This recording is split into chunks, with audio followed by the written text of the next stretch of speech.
Tonight to a huge matchup in the San Diego section. The numbers 3 and 4 teams in San Diego County matching up here at La Costa Canyon High School as the Mavericks play host to the Mission Hills Grizzlies. Welcome in, ladies and gentlemen. Jack Cronin and Drew Ferris with you tonight. It's an enormous contest for the San Diego section, the Open Division, the Avocado League, everything up for grabs. These two teams have just one combined loss through 7 weeks of the season. Welcome in, buddy. How we doing tonight? We're doing great, Jack. How are you? Everything's wonderful. Huge matchup. These two teams are some of the best we're going to see. Like you said, number 3 and number 4 in the San Diego section, battling for that 4th spot or even that 3rd spot here in the San Diego section. Both of these teams being truly tested here tonight. Should be a fun match. And they have two of the best quarterbacks as well in all of the San Diego section. Two of the greatest quarterbacks here in San Diego, Troy Hune, Quinn Roth. Really excellent passers, really see the ball well, see the field well, have great vision, and really attack downfield. Should be a lot of points here tonight. Amazing matchup for you. We can't wait to get this one started. Kickoff is on the way. Game Time on Your View is brought to you by Palomar Health.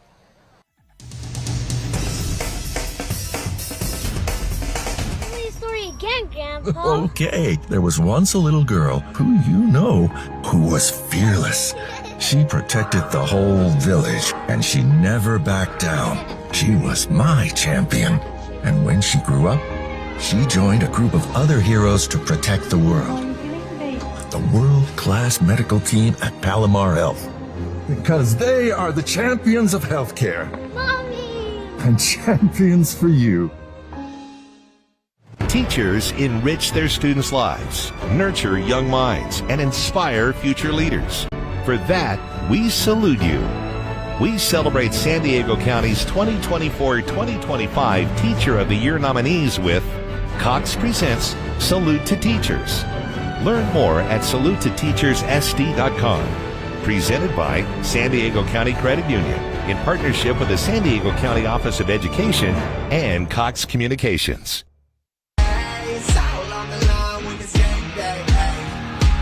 The stadium lights, the roar of the crowd, the heart and character displayed, and the brotherhood forged on the field. One play can shift the momentum. This is more than a game. It's Game Time High School football. Brought to you by Palomar Health. Champions aren't created overnight. They're created through practice, determination, and dedication. Palomar Health. Champions of healthcare. Champions for you. Game Time on Your View is brought to you by Palomar Health. Champions aren't made overnight. They're created through practice, determination, and dedication.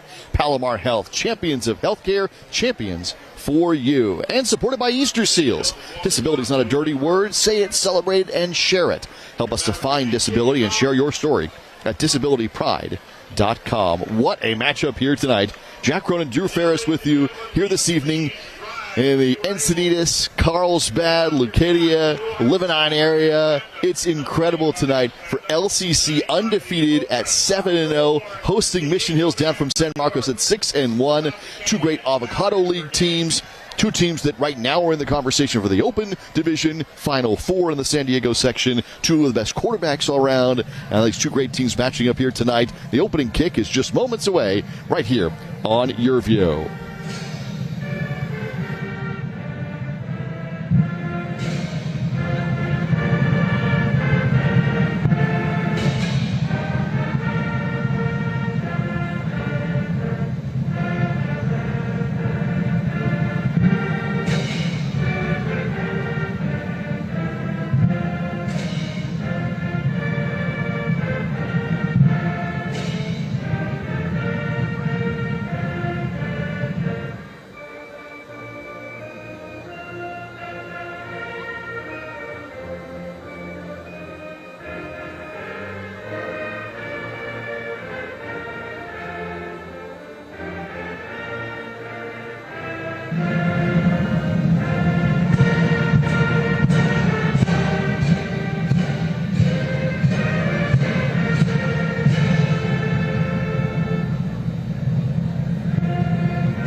So Drew Ferris, This is an incredible contest. It's an honor for us to get to enjoy these games week in and week out.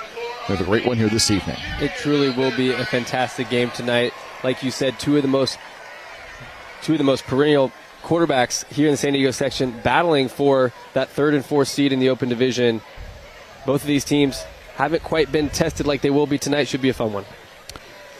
The San Diego section has brought us this matchup this evening. The Grizzlies are 6-1, the number 3 team in this section. These two teams are 3-4 in the rankings and 3-4 in the polls. Interchangeable, whether you use the metrics or the voting. It's a really great matchup here. The only loss for Mission Hills was an opening week loss to Granite Hills, 28-17. Another team that's been in the top 5 all year long, like Mission Hills has. And for the Mavericks of La Costa Canyon, they are undefeated at 7-0 coming into tonight.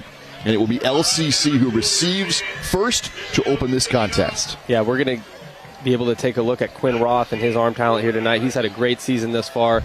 He's been leading the Mavericks in all metrics here, one of the best passer ratings here in the county, in the San Diego section. He's really going to light it up tonight, hit his playmakers in space, and really get this offense going. 68% of his passes on the year, 1,700 yards, 25 TDs, just 2 interceptions.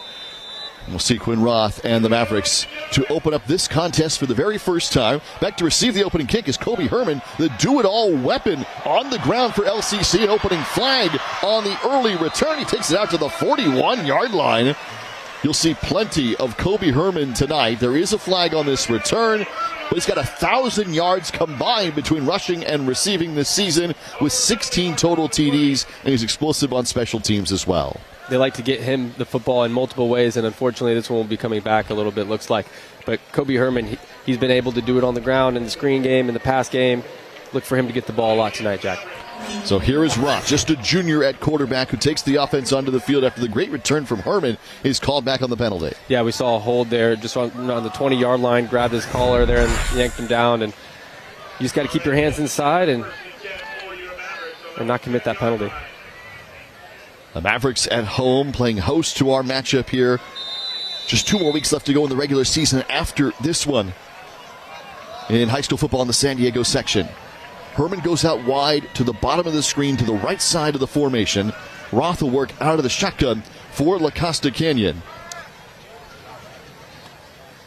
And he looks that way. Pass is complete to Herman, who gets through 2 great blocks and makes it out just shy of the 20-yard line to the 18, the first play from scrimmage. Yeah, already seeing Kobe Herman getting the ball early. They love to get him the ball in space in the flat right there, a little play action.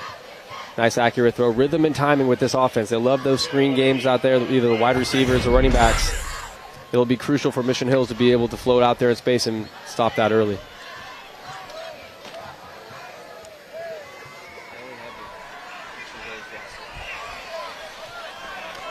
Second down. Second play from scrimmage underway for La Costa Canyon. Luke Ivey is in the backfield. Ross stepping up, firing deep downfield, going for Herman. Over the middle, it's incomplete, overthrown. That will be 3rd down, but again, you're seeing that's 3 targets or touches already for Herman on special teams and offense. Yeah, and he can do it all. I mean, they like him in the backfield there, and they split him out wide. He runs down the field, and you really get to see Quinn Roth unload here and step up in the pocket. Nice, clean pocket, just couldn't quite connect down the field, and pretty solid defense by the Grizzlies. Herman has 600 yards rushing on the season, plus he's got another nearly 500 yards of receiving. Now he's split into the backfield with Ivey. He'll go in motion. Out to the far side is Lennox Marcucci, who's got 22 catches for 400 yards and 5 TDs for La Costa Canyon. Roth hands things off to Ivey right up the middle. Big hole up the middle for a first down and more. Out to the 29-yard line goes Luke Ivey. Luke Ivey, nice change of pace there. Looks like they're going hurry-up offense.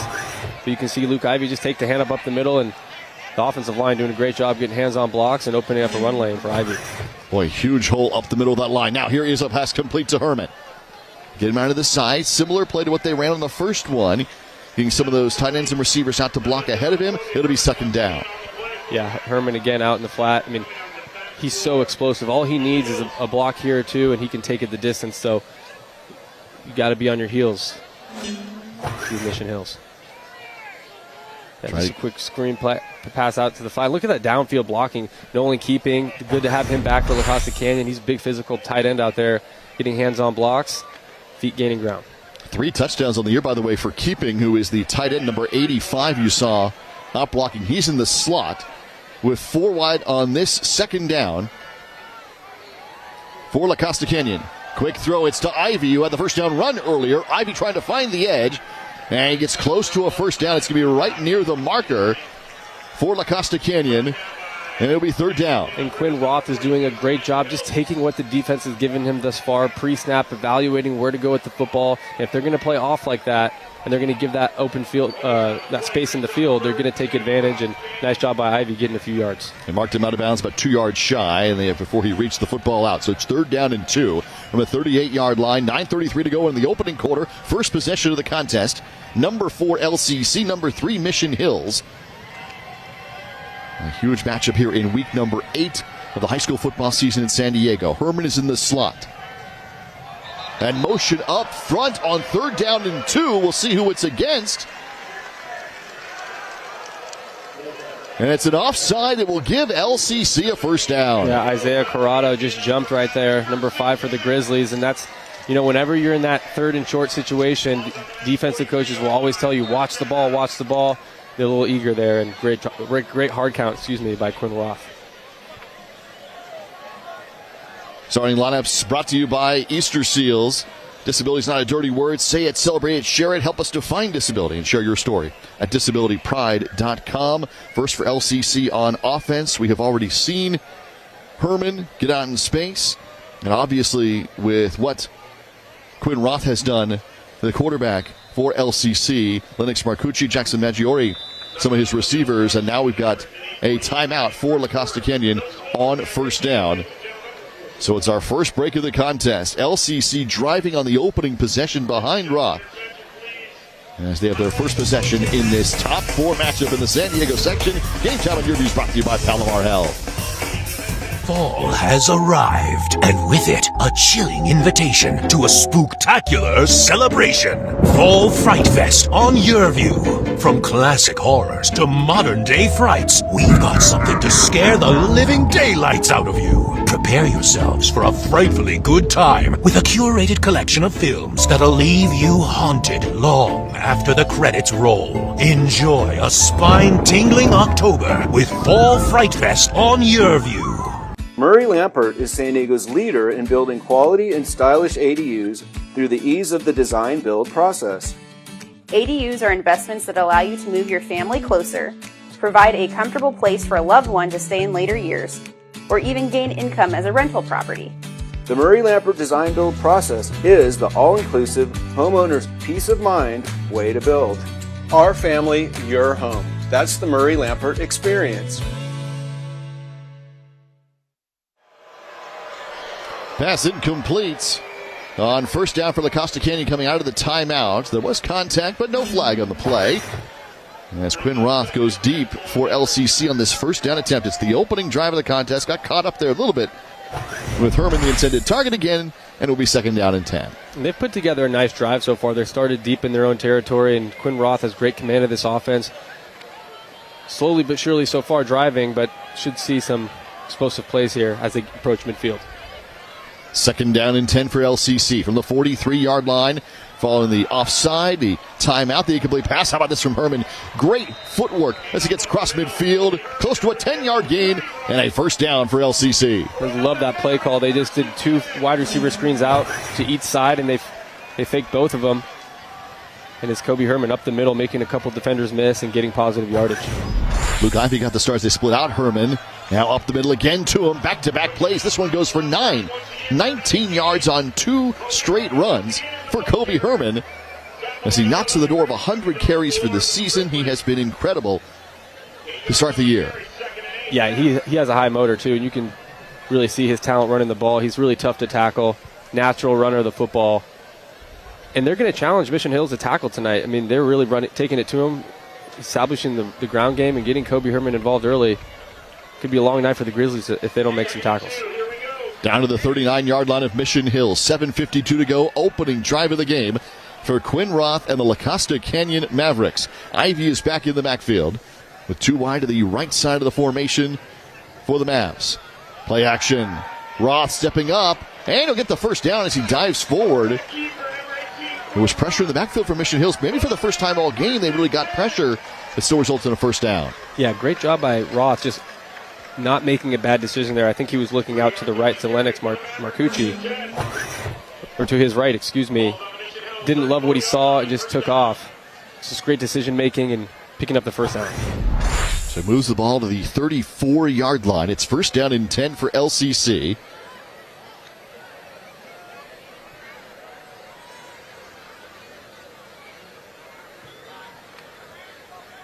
Roth running back and forth to the sideline every time for the play call. Herman is in the slot now with 3 wide to the right side of the formation. Ivy's in the backfield. And they hand off to Ivy up the middle. He'll get it to the 31-yard line. It's a gain of 3. Second down and 7 on the way in this opening drive of the contest. Yeah, Coach Moeller loves to make a threat of a wide receiver screen out to the field, only keep him backed up, right? Gives them an option, you know. I mean, Quinn Roth looks at the defense and decides either to hand it off or pull it and throw it to the wide receiver.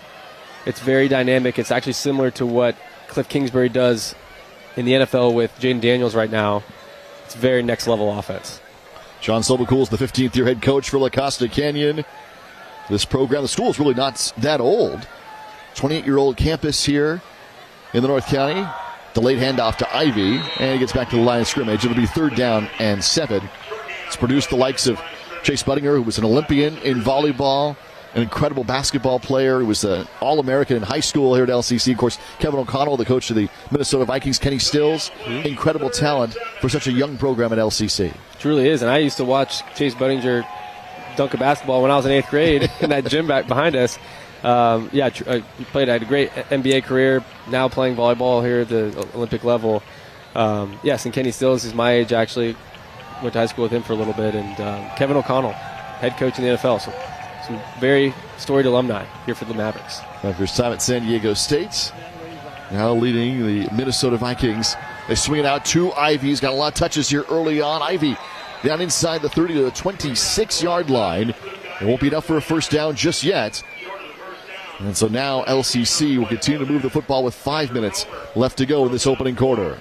And they're playing that mid-range game right now, the Mavericks are. They've taken a few shots down the field. But again, they're just taking what the defense gives them. Pulled the left tackle out there, number 77. Justin Lee leading the way for Ivy to get a few yards. Well, they're going to go for it here on 4th down and 2 from the 26-yard line. The Mavericks in this opening drive have had the football the entire first quarter. They're going to go for it on 4th down and 2. It's Herman who's in the backfield now with Roth under center. Hand off to Herman. Forward, he's got the first down. They convert on 4th down. He gets to the 20-yard line, gain of 6, and the Mavs are still in business. And that's just trusting your offensive line, establishing confidence in this offensive line, saying, hey, I need a couple yards, go get it for me. Great job by the Mavericks. Henry Mallory leading the way at tight end, put him in motion. It was just a great surge by the offensive line for the Mavericks. Mallory coming around in motion there to make that block, helping spring Herman, who gets the first down. Now just on the cusp of the red zone for La Costa Canyon, this drive, which has gone 8 minutes to open up this game. They get to the 20-yard line. And they're controlling the clock, right? I mean, they're running the football. They're keeping the ball out of the Grizzlies' hands. It's a great game plan. And off to Herman again. After he picked up the first down, he spins away inside the 10 and down to the 8-yard line. Kobe Herman leading the way, and La Costa Canyon first and goal. Well, they spell Herman with Ivy, right? And then when Kobe comes back in the game, it's tough sledding for him. But you can tell just how athletic and how patient he is in his vision, always falling forward, keeping his feet. He's just so tough to bring down. Great physical running by Kobe Herman. And great footwork, too, as he keeps his balance there and kind of bounces off guys to maintain that momentum down to the 7 officially, first and goal for La Costa Canyon. Herman's the one in the backfield. Got 2 tight ends in with Mallory and Keeping. Quinn Roth coming under center. And off again. Pressure in the backfield and down he goes. Great play for Mission Hills. Grant Kuykendall, the sophomore, with a stop. Kuykendall is a real physical player there off the edge, and they just loaded the box there, and they said, all right, if you want to run the football, well, we're going to greet you with about 8 or 9 of our own defenders, and It's a great job by Mission Hills, just establishing a new line of scrimmage there, getting in the backfield, and tackle for loss. Isaiah Carano also there for Mission Hills. One of the best plays for this Grizzly defense that has been out there this entire first quarter. Where LCC got the opening kickoff. This is the opening drive. Ivy is returned to the backfield. Herman splits out wide to the top of your screen, left side of the formation.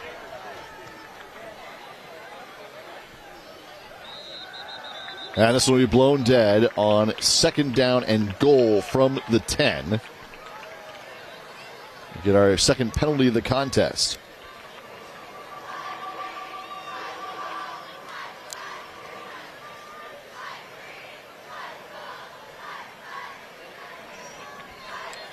So it goes against the offense. And they call it actually on Herman.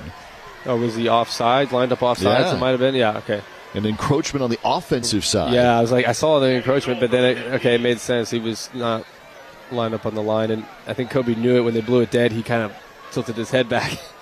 But they like to use him in a lot of different ways, right? We see him in the backfield. We see him split out wide one-on-one, and they're just trying to isolate him and get him the ball in many different ways here for the Mavericks. And again, like you said, Jack, they have been eating up this clock and playing keep away from this offense of the Grizzlies. Briefly saw Sean Sowacool there, the 15th-year head coach for La Costa Canyon. Now, empty backfield for Roth. 5 are going to go out wide for Roth here. Goal to go, fires away, pass complete. It's Herman who dives forward to the 2-yard line for Kobe Herman. All the way down to the 2 for La Costa Canyon. Yeah, Herman, great pitch and catch there from Roth to Herman, and we've been saying that all night tonight thus far. And again, he's just scanning the field. He realizes the safeties are inside, and accurate football throw to Herman, allowing him to only get it where he can get it, right? Only throw the ball where his receiver can catch it. Makes a great play. Minute 35 to go. This is the opening drive in the opening quarter. Herman's the one in the backfield. LCC knocking on the door. Handoff. Herman, patient, waiting, into the end zone. Touchdown, LCC. The Mavs strike first on an 11-minute drive the length of the field. 6-0 La Costa Canyon. Incredible job by La Costa Canyon to travel the entire distance of the field almost and cap it off with a touchdown. Very fitting for Kobe Herman to get the call there. You saw Ryan Scully come across the formation, number 6, leading the way. And tough sledding here for the Mavericks, punching one in, striking first. LCC with a minute 21 left in the first quarter. The extra point is up and good. Will Stringfellow, the kicker, caps off the drive for Kobe Herman and La Costa Canyon. They're on the board first. It's 7-0 Mavs. Game Time on Your View is presented by Palomar Health.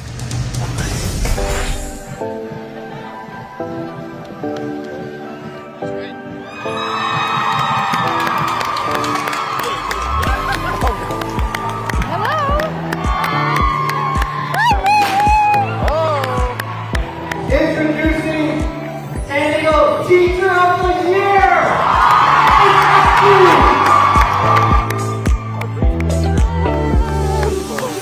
It fills us with so much pride and honor that you bring excellence every single day. Thank you for all that you do, Miss Eckstein. I wouldn't be able to be here without such a supportive team. And I want to say thank you to all of you. Thank you, much gratitude and reciprocity. Thank you so much. All right, let's hear from Miss Eckstein, Teacher of the Year.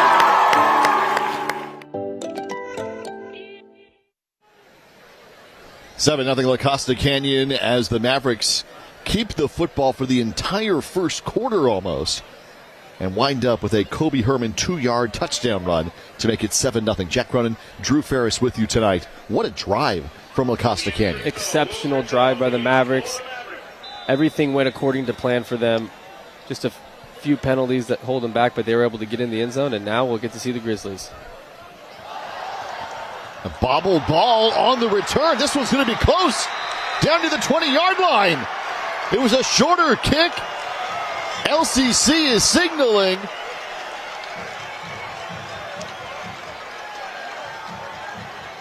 And the Mavs have the football. Looks like I spoke too soon here, Jack, about the Grizzlies having the ball. Maybe I didn't. Let's see. We're looking back and forth. The initial indication from the referee on the far sideline was to LCC, and then they overturn it. It will stay with Mission Hills. A break for the Grizzlies. This is going to be the first time they touch the football, and it comes off of this special teams error. Yeah, you can tell. It looks like the Grizzlies recovered it. He was down, and then it's really tough to tell from that angle, but that ball just slipped out of there. And again, ball security. When you're receiving the ball and kickoff return, number one thing to accomplish is make sure you have possession at the end of the play. Well, it's 64 degrees here. A little bit of a misty night in Southern California. And it's that ball coming out on special teams. The Grizzlies do recover, and so it's our first chance to see the Mission Hills offense for the 6-1 Grizzlies on the year.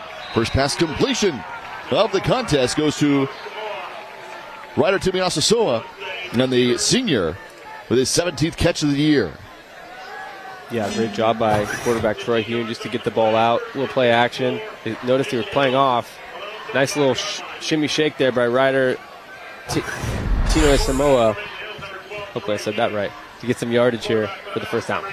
First pass completion for Troy Hune, who's going to Penn State next year. The senior, 6'4", 205 pounds, 70% of his passes on the year. He's thrown 15 touchdowns, run for another 2. He only has 2 picks on the season after throwing for nearly 1,400 yards. They keep it on the ground. Ball out to the 39-yard line, a gain of 4 on first down for Giovanni Hart, who's rushed for 850 yards in the first 7 games of the season, averaging more than 100 yards per contest. He's got 10 total touchdowns and over 1,000 total yards. They really love giving the ball to Giovanni Hart. He's used in many different ways, had a couple big plays against Oceanside in that game down the field, and love to get him in the screen game. We should see his name being called a lot here tonight for the Grizzlies. And this will bring us to the end of the first quarter. So just a couple of plays for Mission Hills. They do keep possession of the football, and the Penn State-bound quarterback Troy Hune will lead them back onto the field as we return for quarter number 2. 7-0 La Costa Canyon. This matchup of the numbers 3 and 4 teams in San Diego. Game Time on Your Views brought to you by Palomar Health. Disability is not a dirty word. It takes a lot to be able to get to the pride part of disability because we live in an ableist society. There are millions of people like me. They are overlooked and underestimated. I have a mind, I have a heart, I have a passion. It's who I am, whether I'm sitting or standing. If I didn't have the disability, I wouldn't be the person that I am today. Say disability. With pride. San Diego is a special place, and Saquon takes tremendous pride in working with so many across the region to help build a stronger community. From high-profile partners and vital organizations who always extend a helping hand to key civic groups that enrich our lives, Saquon supports all aspects of the community and proudly partners with so many important organizations and landmark institutions. Because if it's important to San Diegans, it's important to Saquon.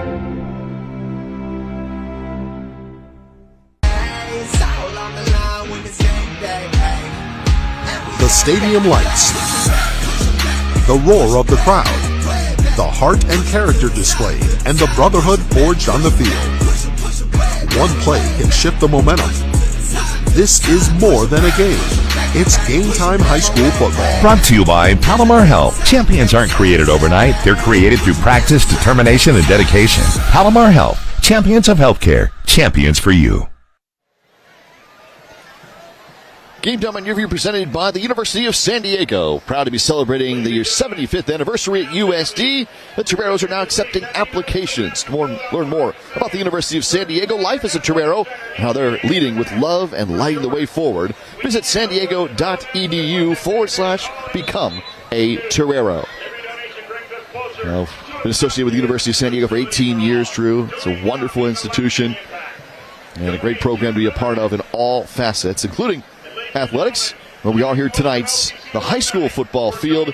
Number 3 Mission Hills and number 4 La Costa Canyon. It's the very first drive, believe it or not, for the Grizzlies, who are 6-1 behind Troy Hune, who's headed to Penn State. This is our only drive of the contest after LCC took 11 minutes off the board to get that early touchdown. And they've only run 2 plays on offense, so we haven't really seen their answer to the bell here till now. Hart is in the backfield. They go play action to him. Hune to throw. Pass is complete. Quick throw. Rylan Schroeder, the senior. And Quackenbush makes the catch. It's going to be a first down for the Grizzlies, their first of the contest. As Quackenbush's 23rd catch of the year, 192 yards. A couple of touchdowns coming in. That was a really smooth play action. It actually fooled me there, but Quackenbush, great job catching the ball in traffic there for the Grizzlies. Hart is again in the backfield. This time they wait, and the ball is tipped at the line and incomplete. Hune was hit as he threw the football, and it goes incomplete. Yeah, they're lucky that that ball wasn't picked off and maybe returned for a touchdown with all these athletes that LCC has in the back end. But it's a great job by LCC getting back to the passer. They want to disrupt his rhythm and timing tonight, make this offense more one-dimensional for the Grizzlies. So put some pressure on Mission Hills. Chris Hauser on the left side of the screen there. He's been the only coach for this Mission Hills program last 20 years. Handoff to Giovanni Hart up the middle. Hart with a first down carry to the 30-yard line. And he is an elusive runner, just like we saw in the first quarter from Kobe Herman. Giovanni Hart, he's got great nimble feet. He's very elusive. He's really tough to tackle. Big physical runner. LCC will have their hands full tonight with number 22, Giovanni Hart. And the lead blocker in front of him, and then goes right up the middle. So down to the 30-yard line. 1st and 10 for Mission Hills. Hune with Hart in the backfield. High snap, play action, quick toss. Pass is complete. That one goes to Ryder. And down to the 15-yard line. Quick hitters. And again, after LCC went the length of the field in 11 minutes, the Grizzlies in just a few moments, it seems like, a couple of quick bursts. Yeah, they run a very similar offense to LCC, so the Mavericks should be pretty prepared for this. But that was just a great pitch and catch by Ryder Tino Isamoa with that catch in space. You know, if he would have caught that a little more clean, I think he would have maybe got a few more yards there, but just a great job getting in the red zone here for the Grizzlies. Tino Isamoa with the first down catch. Hart in the I formation as the tailback behind Logan Knight. And off to Hart. Hart pushing his way forward down to the 6-yard line. It's a gain of 8 on first down. There's a chance for a first down before the goal line for the Grizzlies who are looking to tie this game. Just great vision and patience by Giovanni Hart. He just nestles his way into the line. The hole wasn't so big, but just big enough for him to squeeze in, get some positive yardage. Just a great run by number 22, Hart. 850 yards, 9 rushing touchdowns, 10 total TDs on the year, over 1,000 total yards. They come under center. Hune pitches it back to Hart. And he's tackled after a 1-yard gain. It's going to be a very close look on third down, third and less than a yard. Yeah, third and short here for the Grizzlies. A lot of options here for play calls. I think Troy Hune, they're going to open up the playbook here and let him maybe do a little play action. But they've been running the ball really well with Giovanni Hart, so it's really tempting just to get a couple yards here to get a first down. But LCC is just so physical in that front seven. It's really tough to break this defensive line in front seven. Hart in the backfield behind Hune. Everybody pushed up as LCC shows pressure. Handoff to Hart. And Hart bowling his way forward. He's got the first down. And he will take it to about the 3-yard line. So it'll be first and goal for Mission Hills to try and tie the game. I love that play call. It's just a little delayed handoff. It gives the lineman time to get, hat on a hat. And that motion across the formation, you can see Ryder Tino Isamoa, it just freezes the defense back there just enough and freezes those linebackers just enough to give Hart some space to get the first down. Hart will have 2 in front of him to line up this time around. Jacoby Williams and Logan Knight in front of Hart, who gets the pitch, trying the right side. Hart fighting down for the goal line. He is stood up. Second effort here. And it'll be stopped shy of the goal line. It'll be second and goal from the 1. Great physical football by both of these teams. And LCC's really putting their foot down here on the goal line, making these Grizzlies earn it. But you see here, Giovanni Hart takes this the pitch out to the right side, and just a great job by Ryan Scully and company, gang tackling a herd of Mavericks there to not allow them to get in the end zone. It's a great job. Hune's going to try and take it himself this time, and Hune is in. Touchdown, Grizzlies. An extra point away from tying this game up. And what a response after that 11-minute drive from LCC. Troy Hune and Mission Hills are on the board. A well-orchestrated drive by Troy Hune and these Grizzlies, just taking advantage, again, what the defense gives them. They started out doing a quick throw out to the right side with Ryder Tina Isamoa. A lot of Giovanni Hart on this drive. Saw a couple of completions downfield. It's a great job by Troy Hune in this offense, just responding quickly and not letting this game get out of hand. Logan Boyack, who has hit 3 field goals this year, the senior kicker, on for the extra point. It is up and good. We are tied at 7. LCC and Mission Hills tonight, 2 of the best teams in the section, and each team is on the board already. In our first half, Game Time on Your View is presented by Palomar Health. Did you know 1/4 of all school bus injuries happen during boarding and exiting? Teach your kids to follow safety rules. And drivers, always stop for those flashing school bus lights. Let's all make school bus safety a priority. At Procopio, we believe in giving back to our community. We honor that commitment by supporting more than 200 nonprofit, educational, trade, and cultural organizations throughout the region. Procopio, we're a law firm committed to our clients and our community.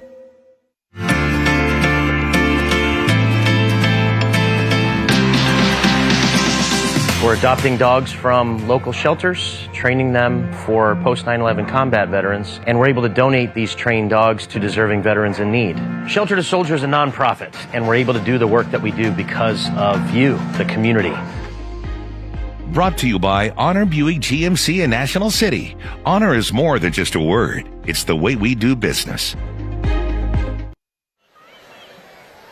Mission Hills has tied the game at 7. Each side an early touchdown in this first half. They did so in pretty different ways. Jack Cronin, Drew Ferris with you. Mavericks went 11 minutes for their touchdown drive. Got into the end zone with Kobe Herman. Mission Hills also the rushing touchdown from Troy Hune. But theirs is much more explosive.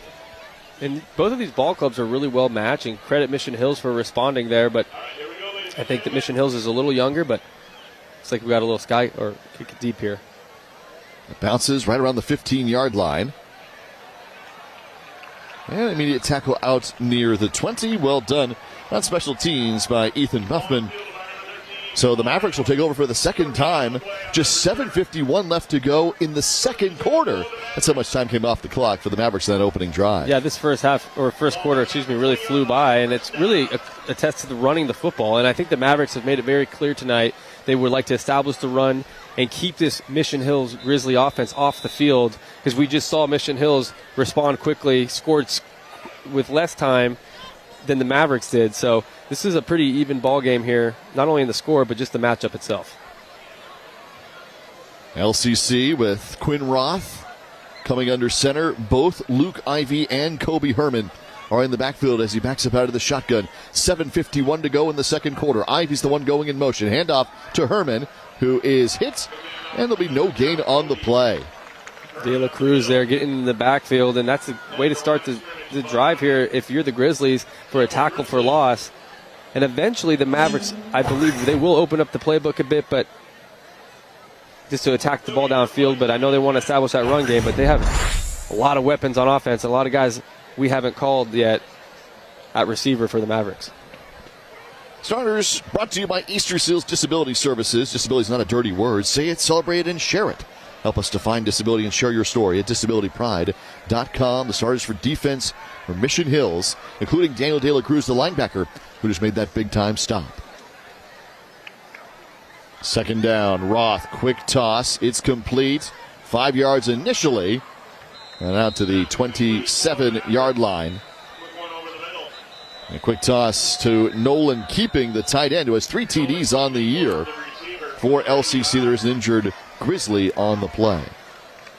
I hope he's okay. But quickly about Nolan Keeping, they got him back from injury earlier this year, and They love having him in this offense. I mean, he really is that, I don't want to say X factor, but he's that dynamic player that allows them to have that balance, right? I mean, you have the running back, you have the receivers, but having that tight end is a quarterback's best friend, and he's able to get some yards on that play. It's good to see him getting involved early in this ballgame. Sean Garcia was injured on the play, the safety for Mission Hills. Limping as he comes off, but always great to see a player jump back up after an injury. So 6:52 remaining in this second quarter. We're tied at 7. And it's going to be 3rd down and short for LCC. 3rd and short here, kind of deep in your own territory. I would expect them to go ground game here, maybe wide receiver screen. But the Grizzlies have a really good opportunity, Jack, to get a stop here and change the momentum of this ballgame and really take control of it and get the offense back on the field. During that 11-minute drive, La Costa Canyon actually did go for it on 4th down. They were obviously a much different part of the field in plus territory. They're backed up here to their own 28-yard line. 3rd down and 2. Roth to throw over the middle. Pass complete to Herman. He's got the first down across the 30, and Herman's still going. Out to the 33-yard line. It's a first down for the Mavericks. And that was the play design right there to get him in a quick route right there. And it's just great recognition. They're playing way off of him, and it's just a 1-2-3, get the ball out. And Kobe Herman fighting for extra yardage. But, again, that's just really good quarterbacking, really good play calling. They went empty there, so you know you're going to throw the ball. Just taking what the defense gives you and getting that first down. De La Cruz with the tackle again, his second on the drive. It's 7 apiece. Grizzlies and Mavericks here in the second quarter with 6 minutes left to go. Ivy in the backfield with Roth. And he'll get the carry. Not much room to work with, but he does dive forward. He's going to get at least a yard there when he was initially stopped. That's a nice play on second effort.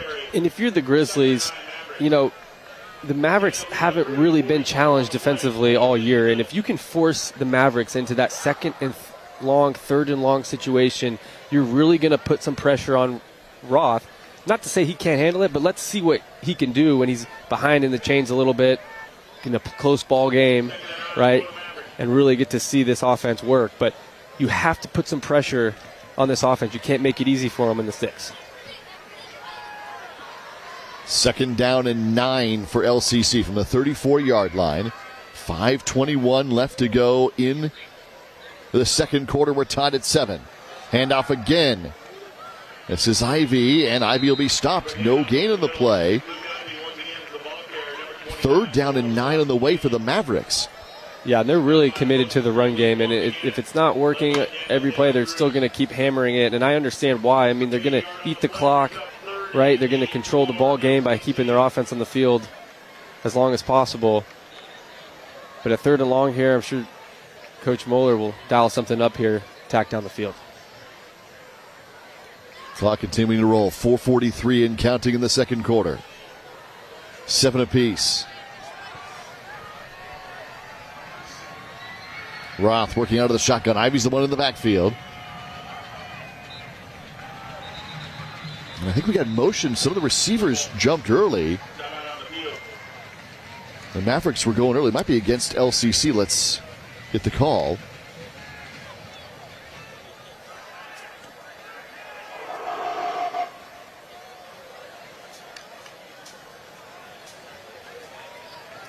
Looks like they were not lined up on sides. So another penalty. It's the second one of those against LCC tonight. Yeah, that's got to be really frustrating as a coach to not line up correctly. It's very not like the Mavericks to making these mistakes in the ballgame. So it becomes 3rd down and 13 with 4 minutes left to go in the second quarter. Roth working out of the shotgun. Steps up against the pressure, fires away deep, going down the field, and it's incomplete. Trying to find Herman, incomplete. What a connection it would have been for LCC, and instead they'll have to punt. Really tough to see for the Mavericks to not be able to take advantage of that, but they only brought 3. They dropped back 8, and Roth has all day to throw. He steps up and just puts a little too much mustard on that, but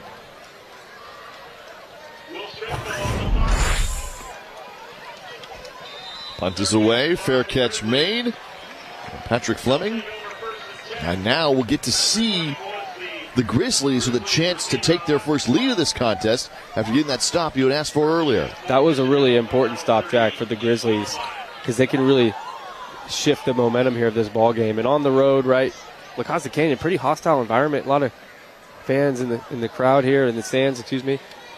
So the Grizzlies really keeping their composure. See if they can put together another scoring drive here. It's their second drive as we under 4 minutes in the second quarter. That's right.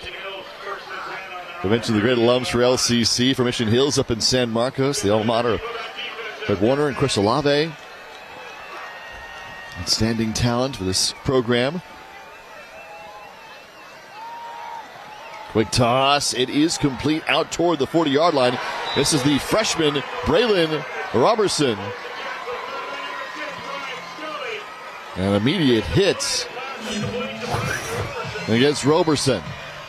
Yeah, Braylon Robertson. He's only a freshman. Love getting him the ball. That pass was just a touch too high and allowed for the defense to get there. But Ryan Scully with really, really physical tackle there. And that's what it's going to take for for the Mavericks to tackle these explosive playmakers for the Mission Hill Grizzlies. It's a great job defensively capping that off. What a season for Robertson, the freshman. 26 catches, 339 yards, 5 touchdowns. Just a freshman, but he's 6 feet tall, 180 pounds.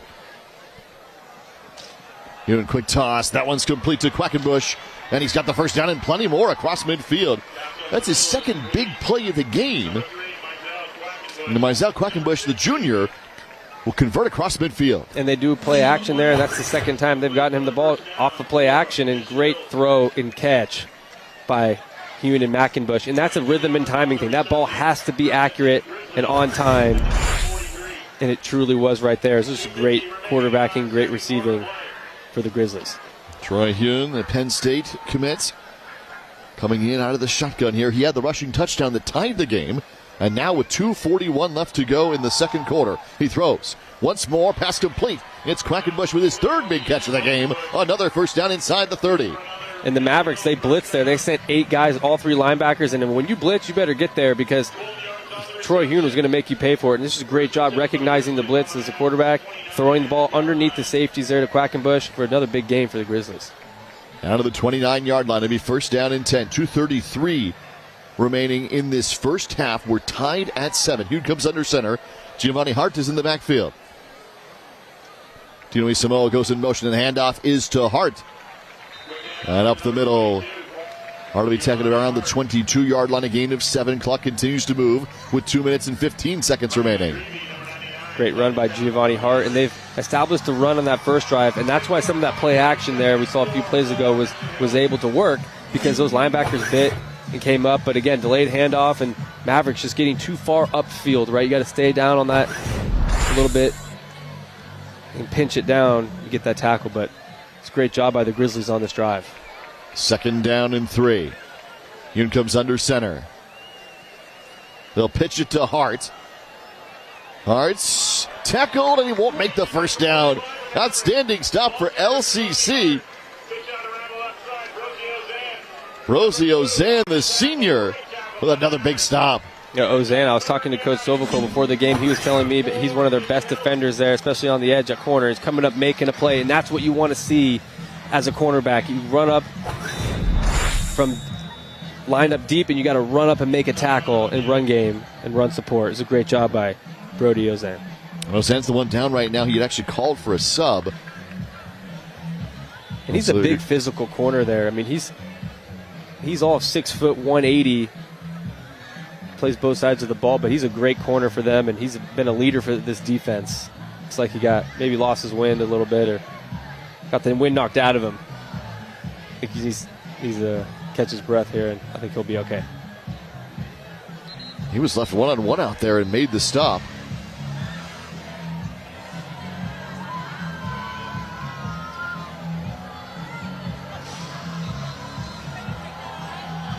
So, third down, still a long 2 yards for Mission Hills here, with the game tied at 7. And this is where the kicking game can become really important, right? I mean, LCC's had 2 drives, right? One with with a punt, one scoring drive, and if you can score on every single possession in a close game, you should come out on top. A minute 20 left to go in the first half. Hune coming under center with an I formation. On third down, handoff to Hart. Hart battling up front. Oh, it's going to be close. LCC in there defensively. Hart, the outstanding running back. And it's going to be real close here. They have marked it short. It'll be fourth down for the Grizzlies. I thought he might have got that there, but great job by LCC getting that stop, 4th and inches almost, 4th and a foot. And it looks like they're going to come and measure it.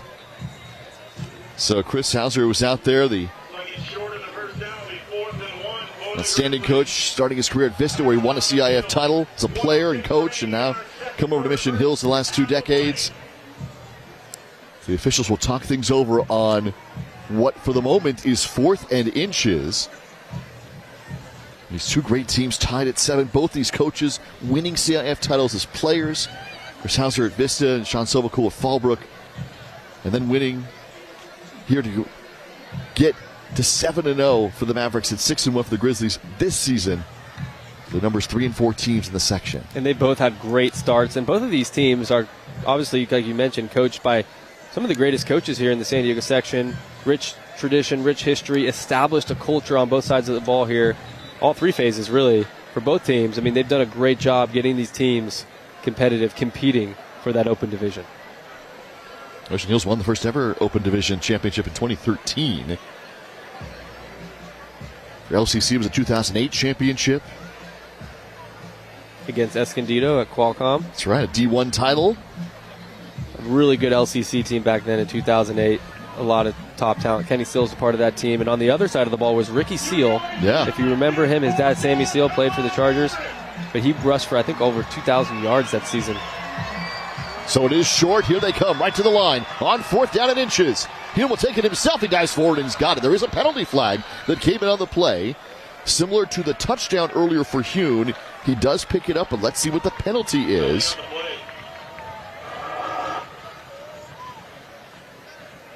That's going to be against the defense, so it's a first down for the Grizzlies with just over a minute remaining in this second quarter. Looks like it was encroachment there, pre-snap, just lined up in the neutral zone, or neutral zone infraction, as they say. But Troy Hune with great command on this drive in the red zone and looking to score again. From the 15-yard line, 1st and 10, a minute 4 seconds, 64 seconds left in the half. Tied at 7. And now we're going to get an timeout from LCC on defense, it looks like. Oh, no, it's an official's timeout to reset the football just inside the 15, really closer to the 14-yard line, with 1:04 remaining in the half. Hune out of the shotgun. Quackenbush goes in motion.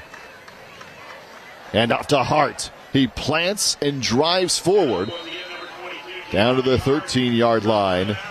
Clock continues to move here. 55 seconds left in the half. And both of these teams have decided before the game started that we're going to establish a run game on the ground and make this a physical football game. And both of these teams have great athletes on the perimeter, but we've seen just a lot of ground and pound for both of these teams. It's a fun one to watch if you like hard-nosed football. And a great, quick first half with just 33 seconds remaining in the half. Hune out of the shotgun with Hart in the backfield. 2nd down and 7. Handoff to Hart right up the middle. Hart still going right down to the 7-yard line. It's not going to be enough for a first down. Timeout for Mission Hills with 20 seconds left. Chris Hauser calls timeout. So 20 seconds remaining in this first half of play. It's going to be 3rd and short upcoming for the Grizzlies. A first down is due before the goal line. That's a great advantage for the Grizzlies here in this situation, but with only 20 seconds on the clock, you know, with these situations, if I'm the Grizzlies, I would actually have 2 calls called right now, 2 plays called right now, and the offense needs to remember that, and that's just, you know, it would be good coaching to do that, but just for clock management, right? Or if the clock is running and they do get the first down, they can run up, spike it, right? But if they don't get the first down, I think they might have a timeout left, but Yeah, they do have a timeout left. So it'll be interesting to see how this play goes in terms of what the next one is. But I would have 2 plays lined up just in case. And they're going to talk it over right now with a long timeout. So the first down is past the 5-yard line. Remember, it was between the 4 and the 5-yard lines. So this is a long 2 yards to try and convert on third down for Mission Hills. A lot of options here, Jack, for Mission Hills, and a lot of scenarios that could happen. And as you mentioned, timeouts. So let's see what Troy Hune and Mission Hills do with Hart in the backfield. A setup heavy on the left side of the formation. Tino Samoa goes in motion, handoff to Hart. Up the middle, Hart's got the first down as he battles down toward the goal line. He's stopped at the 1.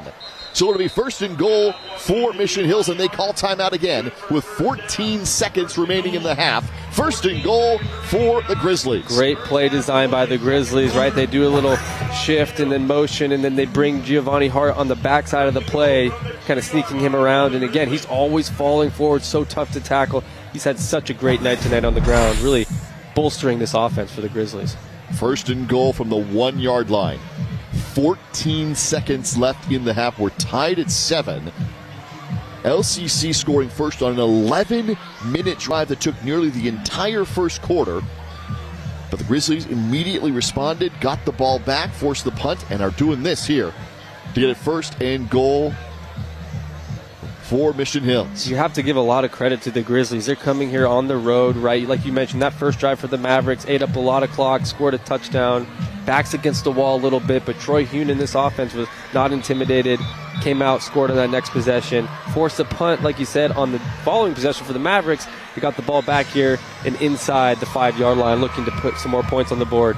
Just a great job by this whole Grizzlies staff, players, quarterback, here on the road against the Mavericks. 14 seconds. That's all that remains. They actually put the football at the 2-yard line, so this is first and goal from the 2. Here another shotgun with Hart in the backfield. Looking to throw. They roll it out. Fly comes in, firing away toward the end zone. Caught. Touchdown, Mission Hills. It's Tino Samoa with the touchdown grab. There is a penalty flag on the play. With 8 seconds left. Before I give kudos to Troy Hune, I want to see what this penalty's on. Might be a hold.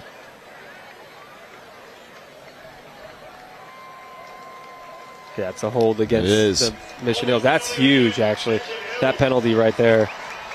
Huge for the Mavericks to back them up out of striking distance. But that throw by Troy Hune to just thread the needle there and trust himself to make that throw. Very dangerous there, but again, his talent, his vision, was able to knife it in there, and unfortunately getting called back for the penalty. So the penalty makes it first down and goal, but all the way back to the 12-yard line, and it negates the touchdown, which was an incredible throw from Troy Hune to rider Tino Samoa. And there's only 8 seconds left on the clock. And that's it takes what, 6 seconds away. Yeah, I mean that's a huge change of play call here if you're the Grizzlies. So first and goal from the 12. 8 seconds left in the half. Tied at 7. Troy Hune in the shotgun with Giovanni Hart joining him in the backfield. Looking to throw with 8 seconds left. Pressure comes. Hit as he throws. Ball's up in the air and incomplete. It falls with 3 seconds left in the half. Incomplete. Second down and goal, and now a decision that has to be made for the Grizzlies off this throw. But that was just great quarterbacking. I mean, obviously a man in his face, he understands that he only has a few seconds to make that decision to get the ball off.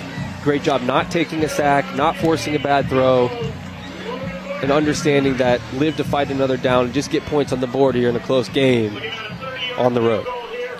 So it will be a field goal attempt. Logan Boyack, who is 3 for 4 this season, looking to give the Grizzlies their first lead of the game.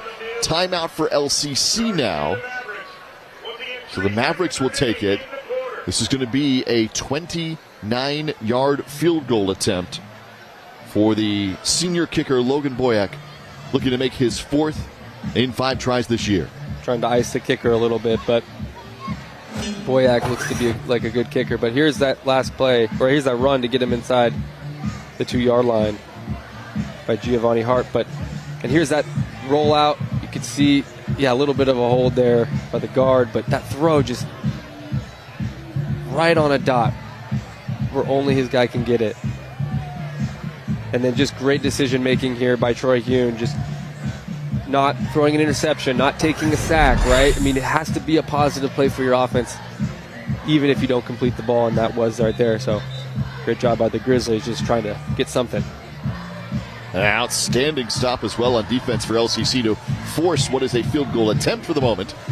At most 3 points right now after a great drive from Mission Hills. It was the LCC defense at the stop of the end. Here is Boyack to try and make it a 10-7 game. It would be the first advantage for the Grizzlies tonight. 3 seconds left. Final play of the half. 29-yard field goal on the way. It is up, and it is good. 10-7 Grizzlies. Mission Hills in front for the first time. Great job by Mission Hills, just making sure they got points on the board, but looks like 3 points unanswered there. And it's a tough ball game here, Jack. I mean, 2 tough teams here competing for the open division, and a little brisk night here. The air's a little colder here, late October, and both these teams here starting to cook up as we approach halftime. 10-7 Grizzlies in front for the very first time. It comes as time expires in the second quarter. What a great start to this matchup of the numbers 3 and 4 teams in the San Diego section. We're back with halftime. Game Time on Your Views brought to you by Palomar Health.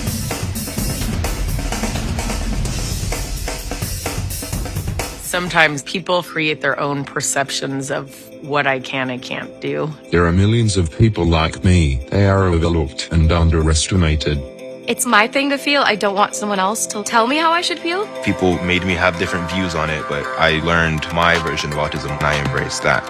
It takes a lot to be able to get to the pride part of disability because we live in an ableist society.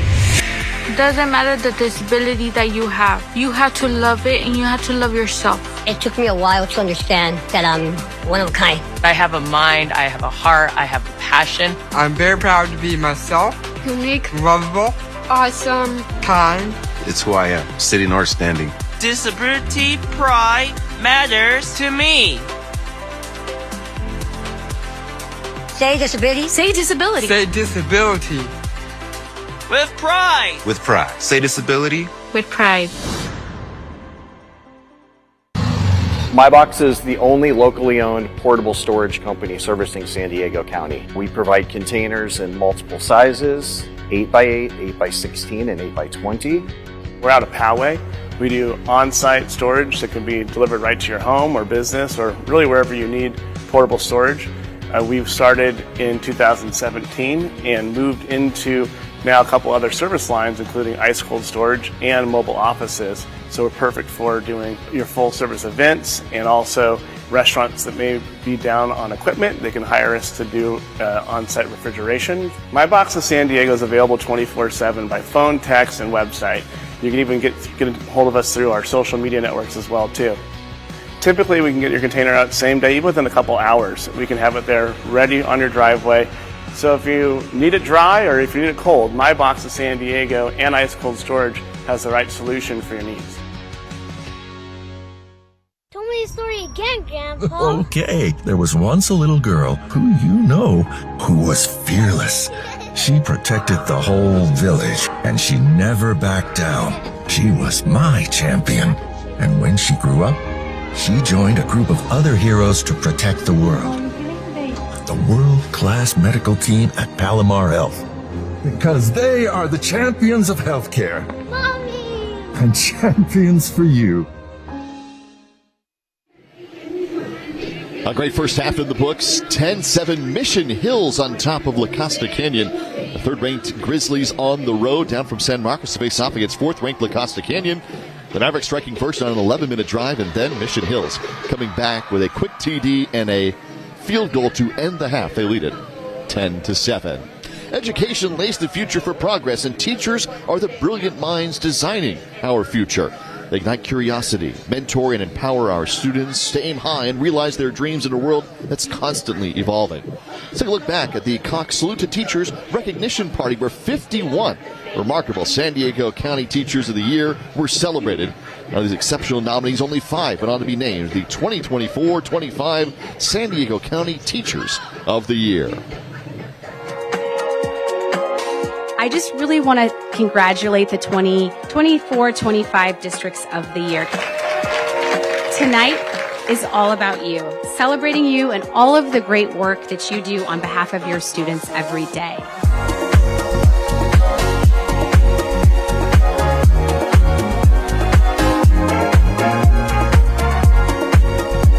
There are more than 20,000 public school teachers in San Diego County, and we appreciate every one of them.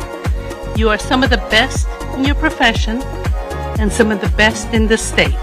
That's why you've been recognized as your district's Teachers of the Year, and you qualify as a nominee for San Diego County Teacher of the Year.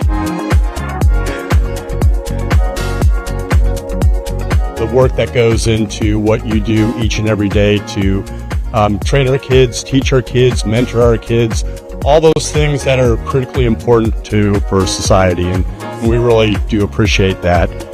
You are here tonight because you are shaping the future of our youth, empowering them to reach their full potential, and recognizing and fostering their genius so that they can become the change makers of tomorrow.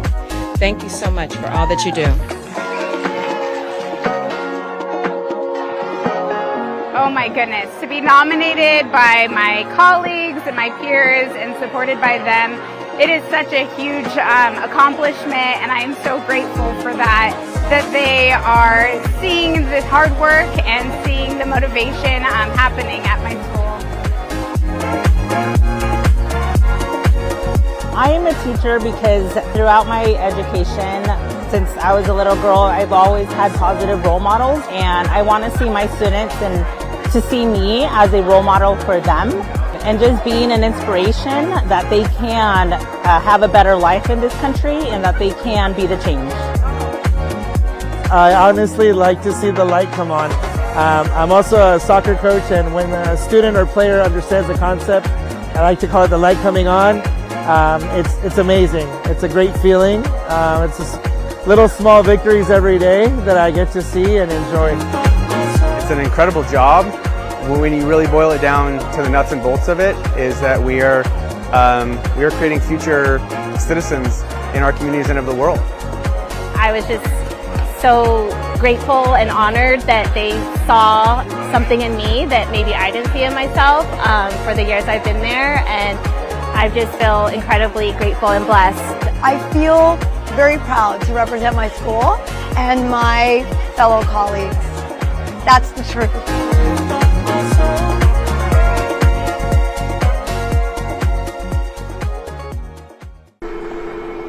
Good morning, CPL. Cable pipe and leak detection has been in business since 1976. We locate underground utilities and water leaks. We work with homeowners, we work with businesses, we work with architects, contractors, electricians, plumbers.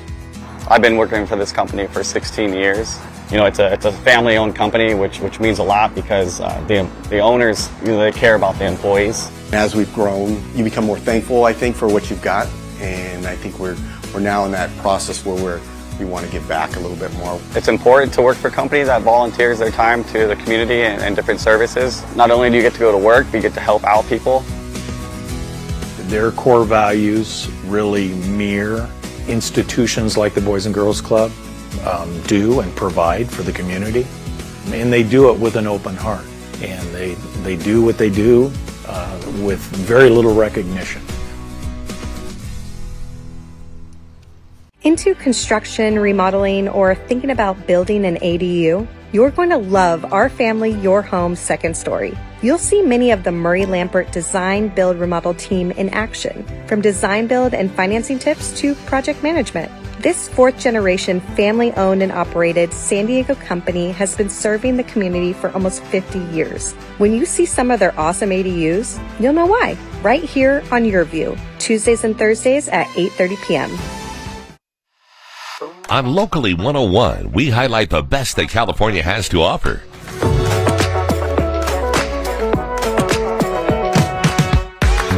Join us for the adventure. Meet interesting people. Discover new places to visit and things to do. All on Locally 101. Brought to you by Cable Pipe and Leak. Since 1976, the company contractors trust for underground leak detection and utility locating. Visit cpldetection.com. Beautiful night here in San Diego County at La Costa Canyon High School, where it is 62 degrees. And we have a great first half that's in the books, getting ready for a second half of play between the numbers 3 and 4 teams in this section. La Costa Canyon striking first on an 11-minute drive, capped off by a Kobe Herman touchdown run. Mission Hills responds. Troy Hume gets into the end zone, and then they add a field goal as time expires in the first half to take a 10-7 lead. It has been a great first half. We've got an outstanding final 24 minutes of game time left to go for you here in week number 8 of the San Diego section. Right on back. Game time on your views brought to you by Palomar Health. Fall has arrived, and with it, a chilling invitation to a spooktacular celebration. Fall Fright Fest on your view. From classic horrors to modern-day frights, we've got something to scare the living daylights out of you. Prepare yourselves for a frightfully good time with a curated collection of films that'll leave you haunted long after the credits roll. Enjoy a spine-tingling October with Fall Fright Fest on your view.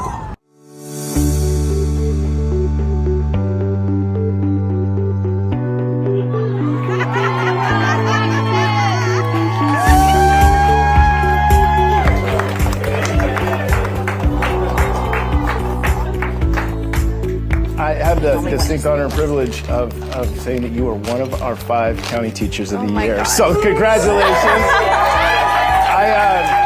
I am so honored to work side by side with Mrs. Levine. I am just so happy for you because you deserve this. Awesome. Thank you.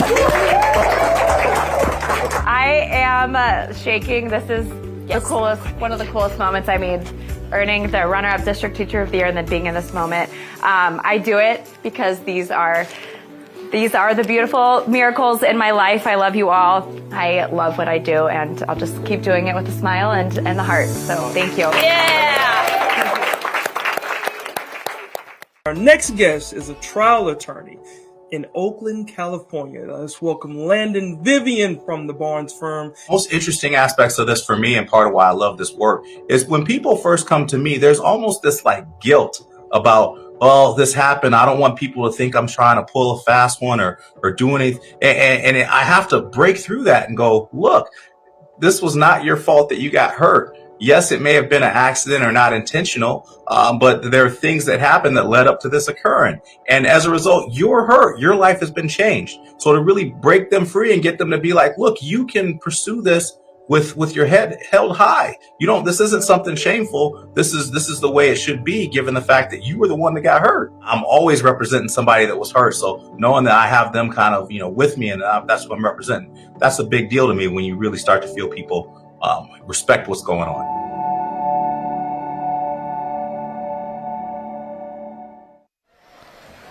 It is homecoming here at La Costa Canyon High School as a outstanding performance at halftime for the Mavericks.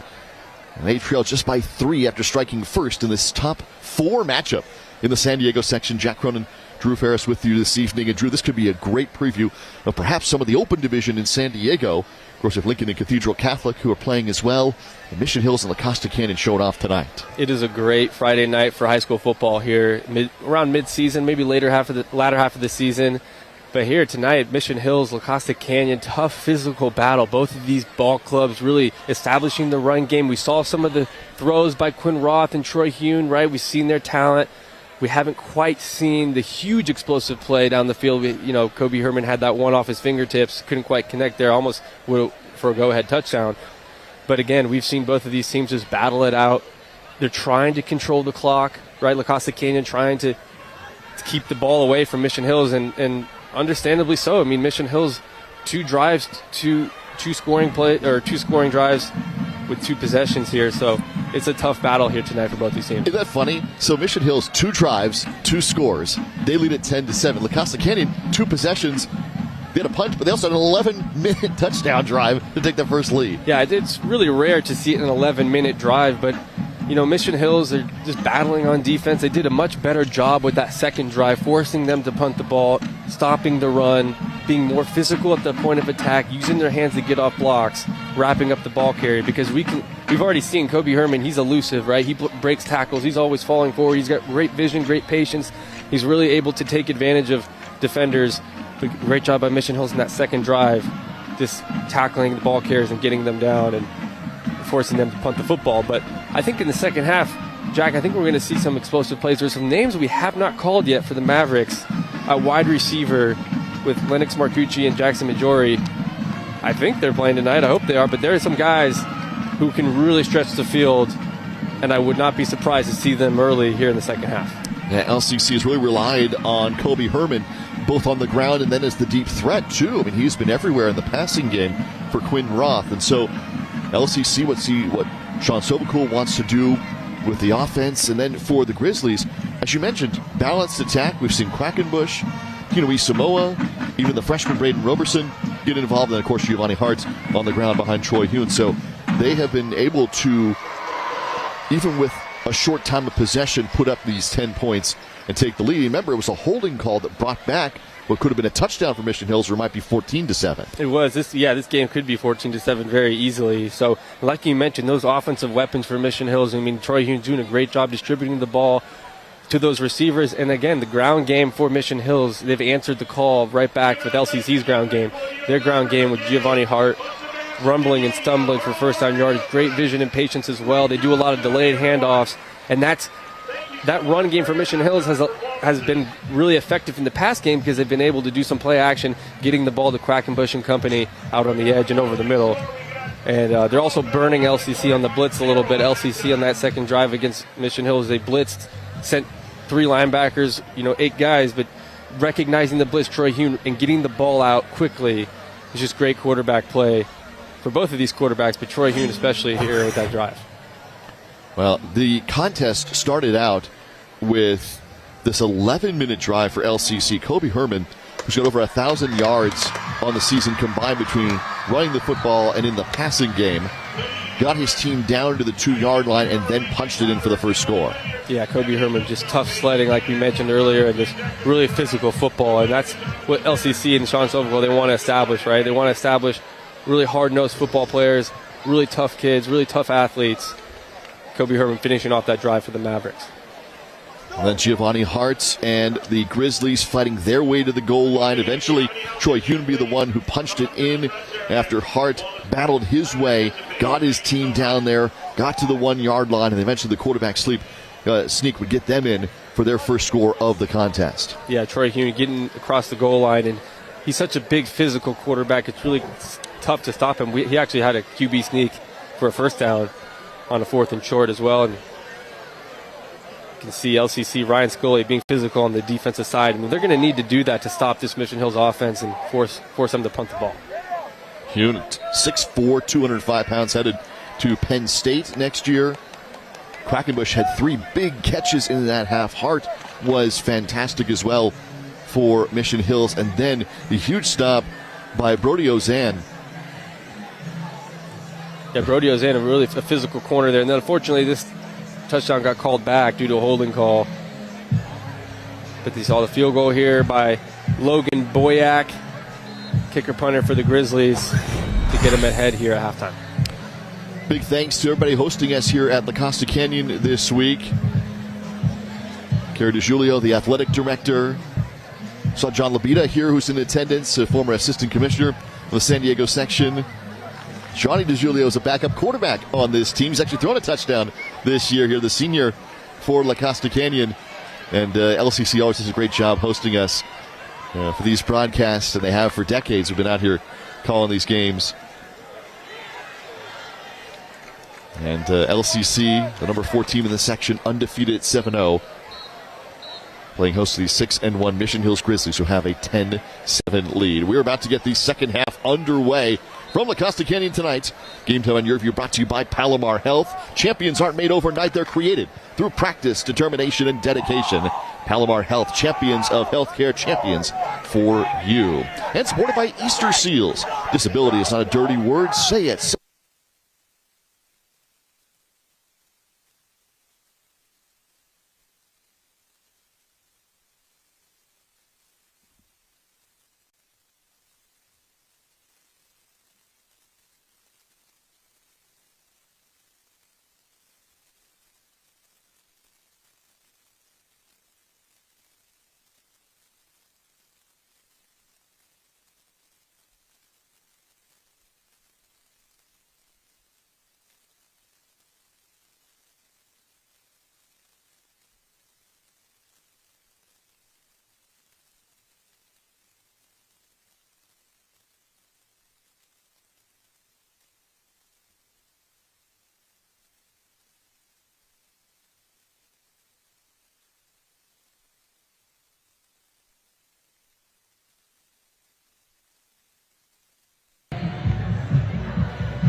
Oh wait, can you hear me? Okay.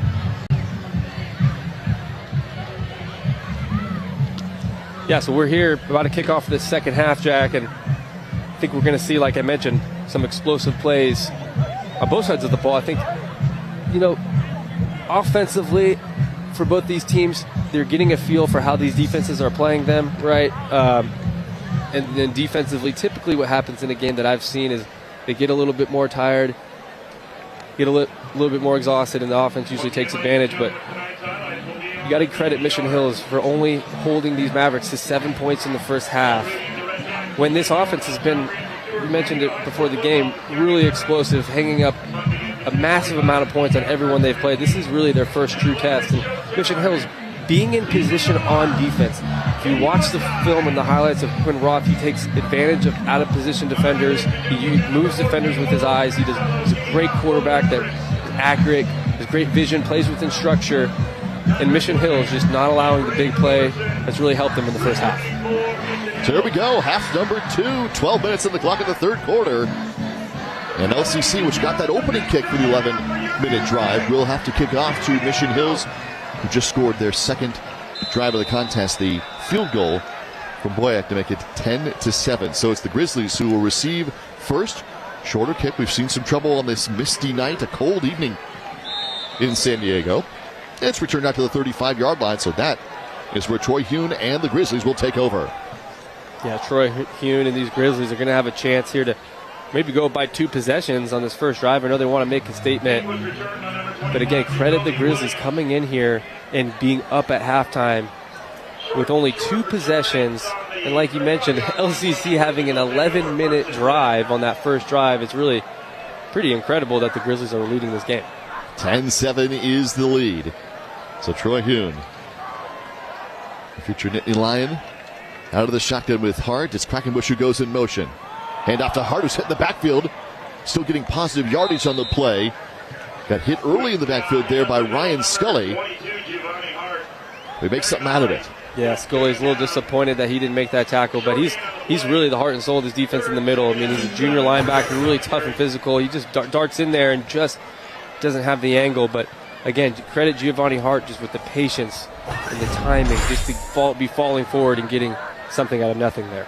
Scully's got 3.5 sacks on the year, 5.5 tackles for loss, 31 stops overall. He came out of nowhere on that play. Ends up being a gain of 3 for Hart. Hune out of the shotgun. Play action. Tino Samoa with the catch. A little bit of room to run. He's got the first down. He's forced out of bounds to the far side at the 47-yard line. There's a late flag that comes in. Looks like it might be a late hit on Brody Ozane. But I love that play call by the Grizzlies. They do this pre-snap shift, right? They bring those 3 receivers over, then they put Tina Isamoa in motion, and they just cause a little confusion and who has who, right? What's the matchup? And they really confuse the defense and get him out to the field and space in the flat. It's a great play call, great execution by the Grizzlies. It is a personal foul, so it will bring the football to the 39-yard line. The Grizzlies have been able to move the football, and have done so quickly because they've been on the other side of time of possession. Time of possession in football is not an indicator, a direct one.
Hand off, diving forward. And it's Jacoby Williams, the up man, who will take that football to the 16-yard line. Yeah, Williams was a nice carry up the middle, a little change of pace there, and just a great job by the Grizzlies, just churning and burning their way, falling forward,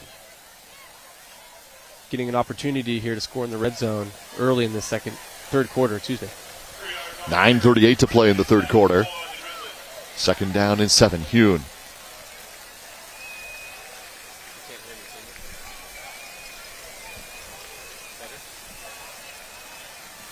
High snap, it goes over his head. Hune has to try and track it down. He just falls on it. All the way back at the 29-yard line. It's going to be a loss of 13 on the play. On the high snap. That is really unfortunate for the Grizzlies, and we haven't seen that tonight, but Troy Hune is 6'4", and that ball was sky high, so center's got to make an adjustment there. But, you know, I love seeing Hune work. He's got great command of this offense. He keeps his composure. He's on the road. He understands this offense, and this is a really long third down situation that they've yet to face tonight. It'll be interesting to see what they dial up here. Well, you're right, 6'4", and have it go over his head. So now third down and 19 from the 28-yard line. 8:35 left to go in the third quarter. 10-7 Mission Hills in front. Hune looking to his left, firing, pass complete. It's Roberson, the freshman, down inside the 15-yard line. It's not going to be enough for the first down, but it will be a decision for Mission Hills. Given where they are on the field, the ball is spotted at the 14-yard line. On the completion. Troy Hune just scanning there. Pressure in his face. Roberson getting open in that soft zone look. As again, accurate pass, hitting his man in stride. It was a great job setting up the short field goal. So it's Logan Boyack on for his second attempt. His first field goal gave Mission Hills the lead. He's trying to go back-to-back. 31-yard attempt this time. The kick is on the way. It is good. 13-7 Mission Hills in front as Boyack goes 2 for 2 on the evening. Yeah, Logan Boyack really setting up this Grizzly team to take advantage. And I mentioned earlier in this broadcast how the kicking game is going to be really important. And in really close games like this, when you're battling against a really good offense, is taking advantage of that.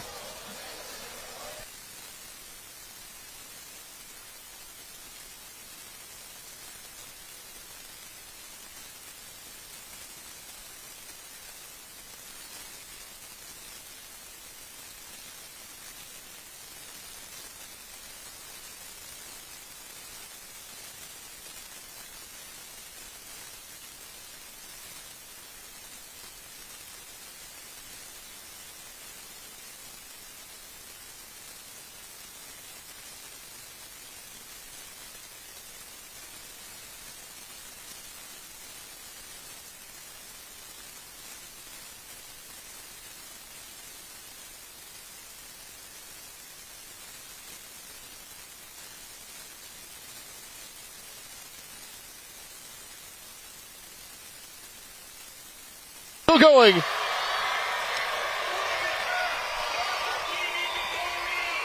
Ethan Polarino, the junior, out to the 40-yard line on the return. Ethan Polarino, haven't called his name tonight, but nice little special teams return here to get some momentum. Much needed momentum here for the Mavericks in great field position.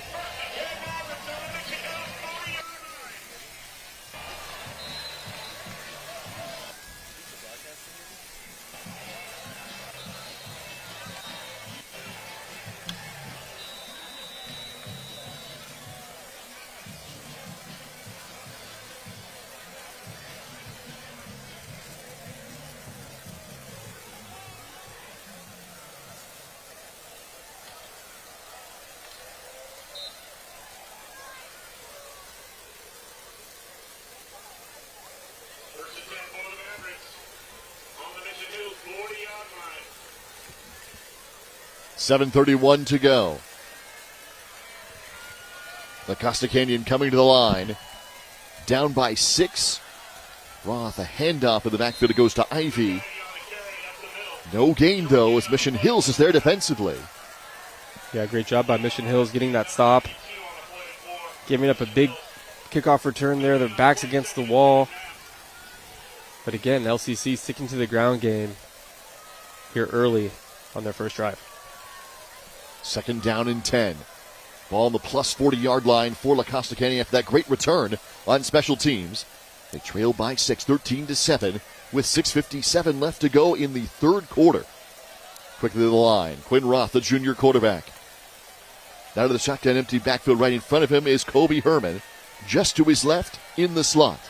5 wide, empty backfield. Here is Roth on 2nd down and 10. With time, over the middle, it's complete! Wide open toward the end zone! Touchdown Mavericks! La Costa Canyon into the end zone, an extra point away from taking the lead. Nathan Weimeister just getting open behind the defense, and I've been waiting to see that all night. Just great look by the Mavericks, getting over the middle on that seam route. Wide open for the touchdown. What a play from La Costa Canyon. They opened everything up. They spread everybody out. And now the extra point to try and retake the lead. It's Will Stringfellow on the attempt. It is up and good. 14-13 Mavericks. It's a 1-point game in this top 4 matchup in the San Diego section. Game Time on Your View is presented by Palomar Health as LCC goes up. Another 40-yard strike.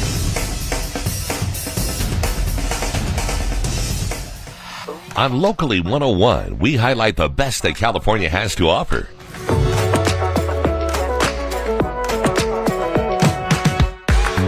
Join us for the adventure. Meet interesting people. Discover new places to visit and things to do. All on Locally 101. Brought to you by MyBox. We make moving and storage easy. If you're having trouble breathing, if you're having a lot of sinus infections, if your nose is dripping like a faucet, I can help you breathe easy. I'm Dr. Shaw, Palomar Health, ear, nose, and throat surgeon. In less than an hour, we'll unplug that nose that's been so congested without an invasive surgery. It's painless. And by the next day, you're going to be breathing much easier. Contact us. I'll help you breathe easy.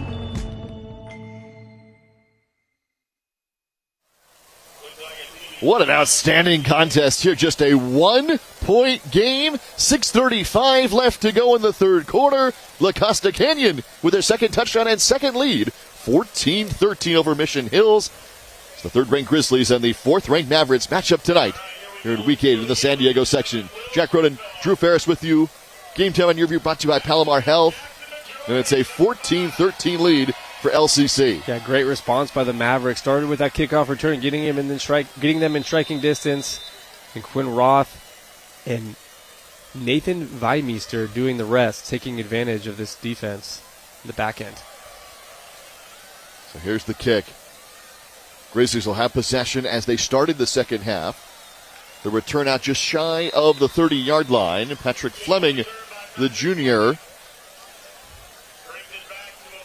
And so now Troy Hune will come back out with a 1-point deficit this time for Mission Hills. Well, he responded with a 7-point deficit, so a 1-point deficit shouldn't be that big of a deal for him. But again, Grizzlies battling in this game. A few lead changes we've seen here tonight. It's a good ball game, Jack. And speaking of that, you're right. 2 field goals from decent distance for the Grizzlies mean that at one point, there's a lot of options for this offense. It's truly, and both of these offenses have been navigating this game really well here tonight. Here comes under center with Hart in the backfield. Tinoi Samoa is the one in motion. Here's Hart right up the middle. Out to the 32-yard line. It's a gain of 4 on first down for Giovanni Hart. Yeah, back to the ground game for Hart, and they're not going to abandon the run game either. Some tough running here for Giovanni Hart. 6 minutes, 10 seconds left to go in the third quarter. 14-13 Mavericks in front by 1. Grizzlies with the football.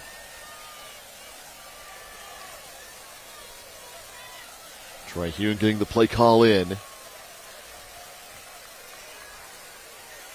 Send Roberson, the freshman, to his right. 3 receivers to his left. And now Quackenbush in motion. Another high snap. Hune on the run, throws away. It's caught. It will be a first down for Quackenbush. Out to the 40-yard line. Perhaps could have been more. They do get the play call off for the first down. Yeah, it's all rhythm and timing. It starts with the snap here, and you saw a little bit of a high snap, but fake handoff up the middle. Troy Hune rolling to his left, throwing the ball, squaring his hips to the line of scrimmage. Just didn't quite get enough on it to get it up there for him to get extra, allow the receiver to get extra yardage. Still, Mizell Quackenbush with several big-time plays. Seems like every time he's got a catch, it's the first down for the Grizzlies. 5:22 left to go in the third quarter. 14-13. LCC in front. Play action again. Hune over the middle. Incomplete. Trying to find Tino Isamoa. Incomplete. Would have been right at the marker. There is a flag on the play. I think they're going to get a targeting call on the Mavericks here, but Hune, you see his mechanics. Nice throw. Just Tina Isamoa should have caught that ball, but yeah, 25 for the Mavericks. Ian Dunford. Well, it's going to be wow, against Mission Hills. Yeah, Mission Hills. I saw Ian Dunford lower the crown of his helmet. I thought that maybe they'd call for a targeting. Well, and he got the midsection there. It's always a play where you're a little worried, right? Because you're leading with the helmet. We got the midsection, and so you're just. Yeah, you could tell he pulled up a bit. So instead, the penalty goes against the Grizzlies. Hune stepping up. He'll have to run. Now he throws. Last minute, incomplete. And another flag comes in. Down the field, Quackenbush was the target. It looks like it's going to be a holding call on Aiden Thino, the DB covering Quackenbush. But again, Troy Hune stepping up into the pocket, squaring his hips. He put a little extra mustard on that, not expecting his receiver to get held. I think this will be against the Mavericks. 5:04 to go in the third quarter. And it is pass interference against LCC. So a first down on the play. Yeah, just a slight tug of the jersey there by Aiden Thino. And that's all it took. But let's continue this drive for the Grizzlies. They move the football to midfield. First down for the Grizzlies. 1 point deficit from the 50-yard line. It is Hune who brings the play call in. And you can see the Mavericks are trying to create pressure on Hune. They're trying to disrupt his rhythm and timing. They've been blitzing. They've been disguising looks. They've been stemming on the defensive line. It's a good job by the Mavericks. Hune under center. They pitch it back to Hart. Hart rolling his way past the 45 and down to the 43-yard line. It's a gain of 7 for Giovanni Hart on first down. Santiago St. Kim came up and made the tackle from the defensive back position. But Giovanni Hart, again, just getting tough yardage here, controlling the clock, keeping the ball away from the Mavericks and their explosive offense. It's going to be second and manageable here for this rolling offense of the Grizzlies. 4:33 and counting.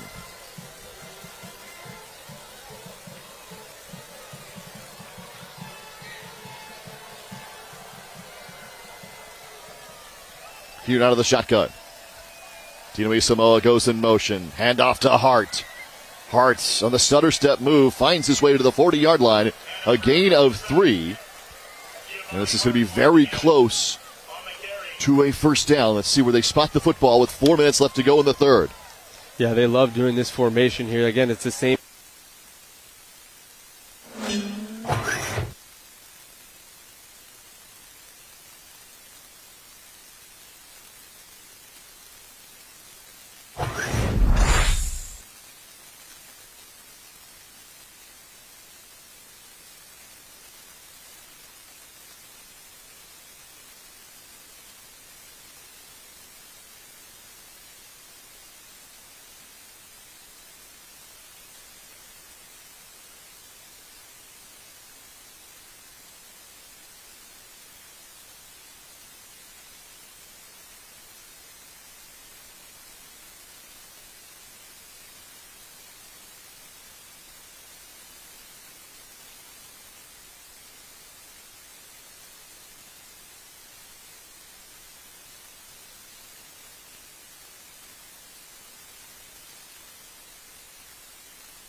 onto the field after the injury timeout. 2:57 to play in the third. Mission Hills trailing by just one. A touchdown and 2 field goals for the Grizzlies, 2 TDs for LCC. And now Hune will come out of the shotgun. Quackenbush in motion. Quick toss to him. Right out of the slots after the motion. And a completion on first down for Mission Hills. Yeah, Quackenbush again here. Again, quick throw here. They're respecting his game, right? They're playing off of him, and the Grizzlies are just going to take it, right? I mean, if you're going to give the underneath, I think both of these teams are doing the same. Last drive for LCC, we saw them take advantage and take the top off the defense, and LCC's like, hey, we're not going to let that happen to us. 14-13 LCC. Mission Hills driving, trying to regain the advantage. Hune under center. And off again to the up man. It's Jacoby Williams on the carry. And he should have the first down as the clock moves toward 2 minutes remaining in the third quarter. Yeah, Jacoby Williams, just a junior right there, but just a quick handoff up the middle and getting some positive yardage here for the Grizzlies. So first down and 10, ball at the 14-yard line. 1:45 to play in the third as Troy Hune comes under center. Hart in the backfield with him. Hand off, Giovanni Hart. Great second effort and down inside the 10 to the 9-yard line. A gain of 4 on first down. And it's really frustrating for a defense when you feel like you had them stopped, gang tackled, right? They're doing a great job swarming to the ball, but he just finds a way to just continue to get more yardage, and it's just deflating for a defense. There is a first down opportunity before the goal line for Mission Hills. Grizzlies trailing by 1, 1:07 left in the third. 14-13 LCC. Hart to the backfield this time. Hune will work out of the shotgun.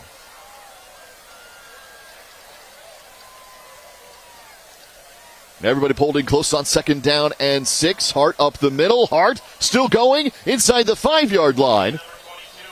And Hart going to be close to that first down. It'll be third and short. And now LCC is another injured player. Second time this drive, the La Costa Canyon defense will have an injury. It's going to be third and 1 from the 5-yard line.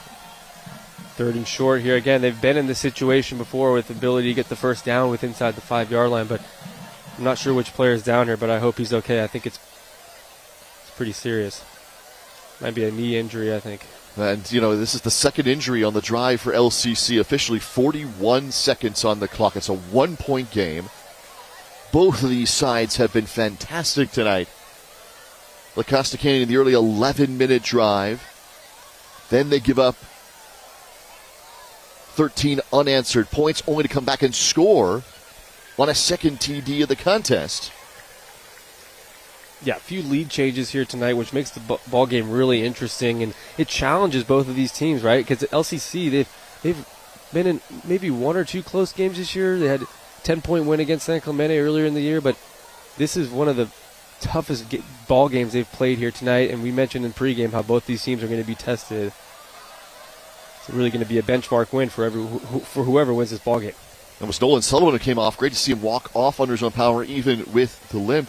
So he's got 3.5 sacks on the year. A big part of this LCC defense. Sullivan will come off after the injury. It's going to be third and 1 for the Grizzlies. Yeah, it's good to see him walk off. But the Grizzlies here, they have to make a statement. Field goals all night are not going to be able to cut it. This might be 2-down territory. Third down and 1 from the 5-yard line. Hune has been great on the quarterback. Sneaks to give it to the up man, Williams. And Williams should have the first down. Great effort for Jacoby Williams, the junior. And he will convert to make it first and goal. Sticking with the ground game here. And, again, just draining the clock. They might let this drain down to the fourth quarter here. But, it's interesting. Before the game, watching the film and working with these teams, you're seeing a lot of pass plays downfield, a lot of explosive plays. We talked about these quarterbacks pregame, some of the best quarterbacks in San Diego. And although they've both played well tonight, don't get me wrong, but it's been a lot of the ground game here, Jack. Well, that brings us to the end of the third quarter in a 1-point contest. First and goal upcoming for the Grizzlies, with the Mavericks on top by 1. The final 12 minutes on the way. Game Time on Your Views brought to you by Palomar Health.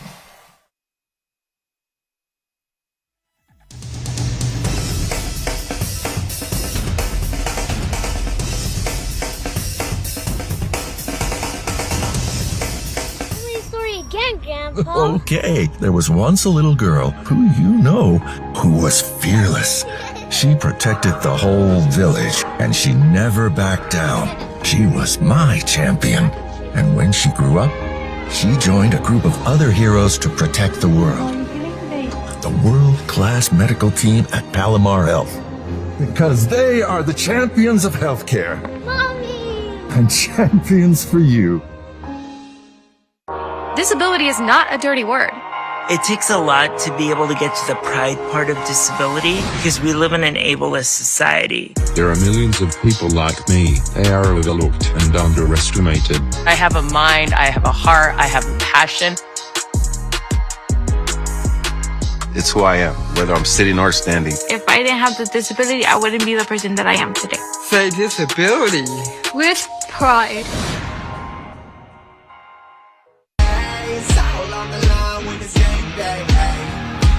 The stadium lights, the roar of the crowd, the heart and character displayed, and the brotherhood forged on the field. One play can shift the momentum. This is more than a game. It's Game Time High School Football. Brought to you by Palomar Health. Champions aren't created overnight. They're created through practice, determination, and dedication. Palomar Health. Champions of healthcare. Champions for you. 14-13 La Costa Canyon. Mission Hills knocking on the door. It'll be 1st and goal as we start the 4th quarter tonight here at LCC. Jack Cronin, Drew Ferris with you. Game Time in Your View brought to you by Palomar Health. And what a game we have in this Week 8 contest. 7-0 La Costa Canyon, a 1-point lead on 6-1 Mission Hills. These two teams rank numbers 3 and 4 in the power rankings and the polls for each side. Now, 1st and goal for Troy Hunan, Mission Hills. He comes under center. Hand off up the middle and into the end zone for the touchdown is Giovanni Hart. The Grizzlies go back on top.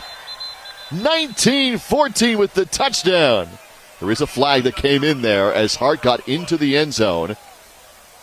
This might be after the play. Mm-hmm.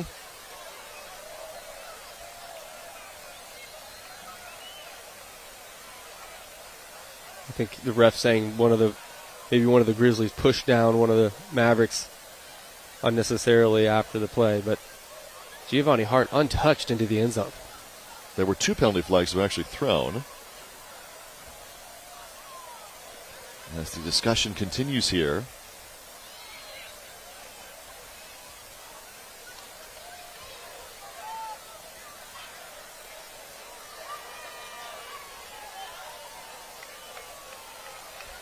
And it looks like the touchdown will stand. Yeah, it is exactly what Drew was describing. I think it's going to be a personal foul.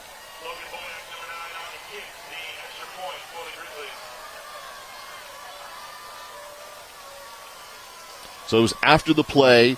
The penalty, the touchdown will stand. I think that was enforced against the Mavericks. Yeah, his goes against LCC. The personal foul, unsportsmanlike conduct.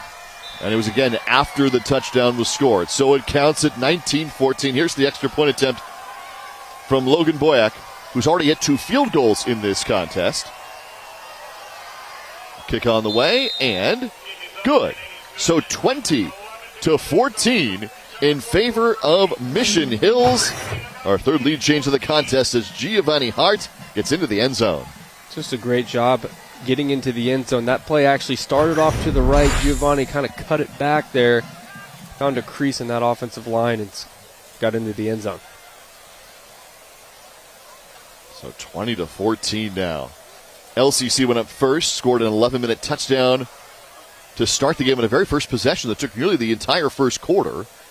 Grizzlies came back with 13 unanswered. Mavericks got an early second half touchdown, and now it's Mission Hills who's on top 20-14. Their second TD of the night. Hart this time with his 10th rushing touchdown of the year and his 11th overall to make it 20-14. Yeah, great job by Mission Hills answering the call, right? They've been down a couple times in this game. Another lead change here in this ball game, and Mission Hills battling up 6 points. 11:56 left to go. Be a low line drive kick. It'll be taken with a penalty flag coming in on the return from Herman. He gets out past the 20. There was a flag that came in. It was pretty early on in the return. This is after the penalty post-touchdown as well. This might be against the Mavericks if it was an early flag. Could be a holding call.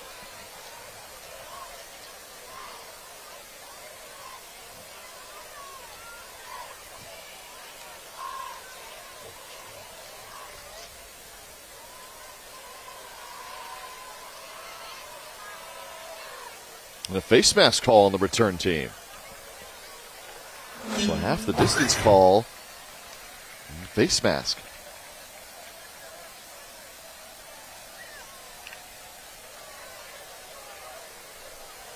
Couldn't quite see who that was on, but penalties will really set back an offense, and we saw them at the beginning of the game drive the ball about 90 yards for a touchdown on that opening drive, but there's nothing this offense can't handle. So a 6-point game with 11:50 remaining. Quinn Roth out of the shotgun for La Costa Canyon. Over the middle, and it's incomplete. He was trying to find Herman. And Kobe Herman, there were two defenders there, had the ball thrown in front of him. A rare missed opportunity for Quinn Roth in this offense, but it's getting off-play action.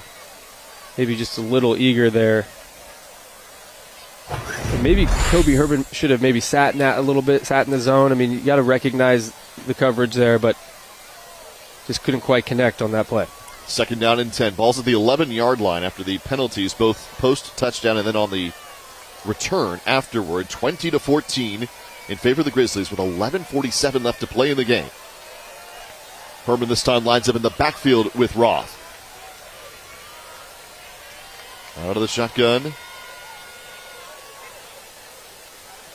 And off. It is Herman who keeps it around the corner. Kobe Herman still going down the sideline and pulling away. Herman with an 89-yard touchdown to tie the game. What a play call by Jose Moeller in this offense. Kobe Herman taking it the distance. And they did a little fake end around there. Just hold the safety just enough. Hold those linebackers just enough. Kobe Herman does the rest here. Little fake end around. And a great blocking up in front by Henry Mallory. Taking it the distance. It's a great job by the Mavericks responding early after Mission Hills just put up a touchdown. That one's through and good, and the Mavericks have the lead, 21-20 on the 89-yard touchdown from Kobe Herman, who goes the distance, and LCC's back in front. Game time on Your Views brought to you by Palomar Health. Disability is not a dirty word. It takes a lot to be able to get to the pride part of disability because we live in an ableist society. There are millions of people like me. They are overlooked and underestimated. I have a mind, I have a heart, I have a passion. It's who I am, whether I'm sitting or standing. If I didn't have the disability, I wouldn't be the person that I am today. Say disability With pride.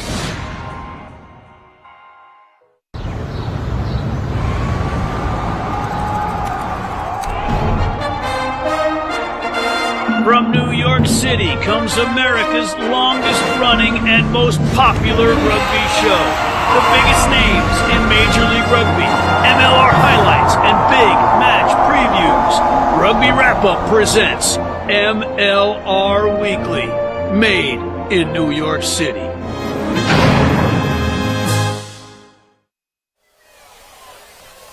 Kobe Herman's second touchdown of the night is one of the plays of the year for La Costa Canyon. They fake an end around, and he goes 89 yards to make it 21-20. After the extra point, and LCC's back in front. Our fourth lead change tonight in this matchup of the numbers 3 and 4 teams in the San Diego section. And the undefeated Mavericks at 7-0 are back in front by 1. We still have 11:32 left to go, a full fourth quarter of play. But LCC's back on top. LCC back with the lead here. A lot of lead changes, like we said, but a close ball game, and possibly the kicking game will be the difference in this game here, so we'll see.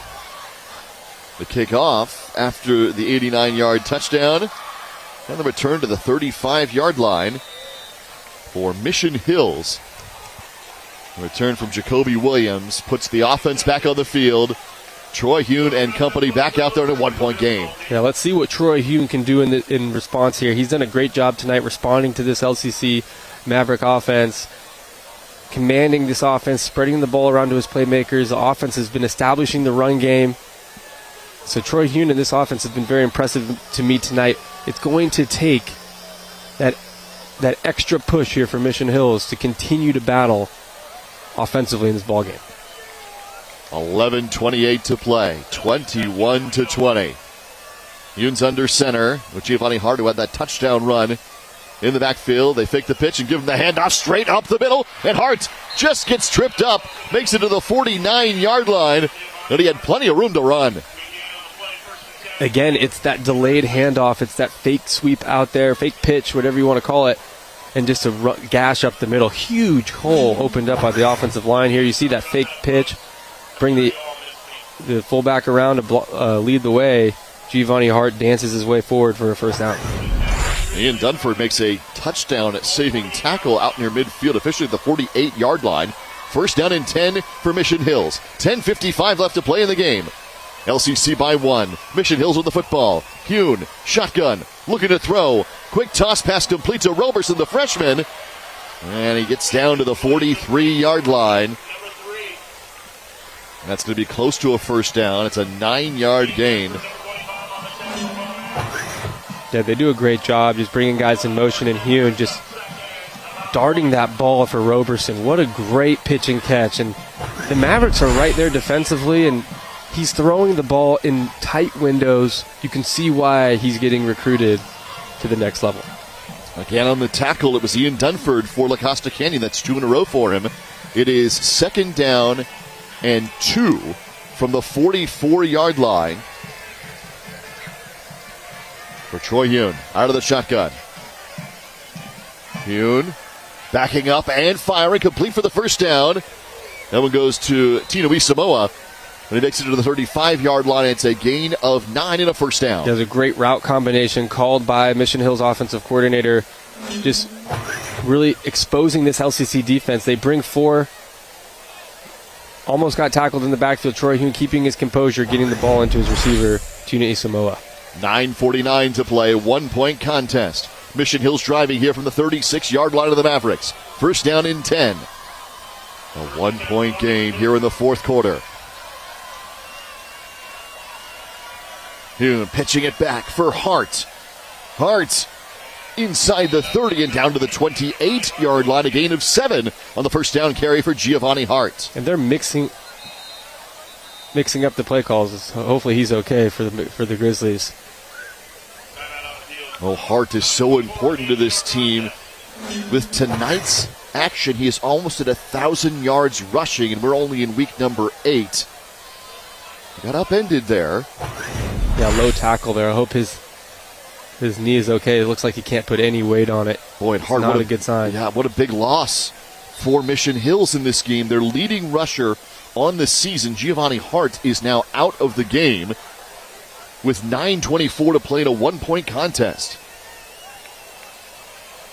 He's putting a little pressure on it now. Hopefully he's okay, but he's had a great season thus far, and he's really a true running back. He's got great vision, great power, really tough to tackle for the Grizzlies. Patrick Fleming replaces him in the game. They swing it out to Roberson. He has the first down, out of bounds, shy of the 20.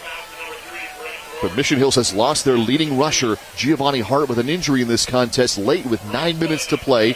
Hart just got into the end zone for his first TD of the game, his 11th on the season. And Braden Roberson getting in space, making a defender miss, getting upfield. And we've called his name, in the second half quite a bit here. And they're going to need to get him involved in this ball game if they want a chance to win.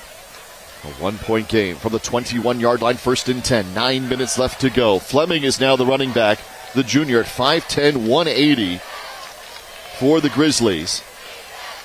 Hune to throw. Pass is complete. And down to the 2-yard line goes Mizell Quackenbush. It'll be 1st and goal. Quackenbush, again, they've been doing that play a lot here tonight. Quackenbush getting huge yardage to get into the red zone. But you see here, Troy Hunes, back to pass, nice catchable ball out in front of the receiver in tight windows. And that's just great quarterbacking, great recognition, finding his man down the field.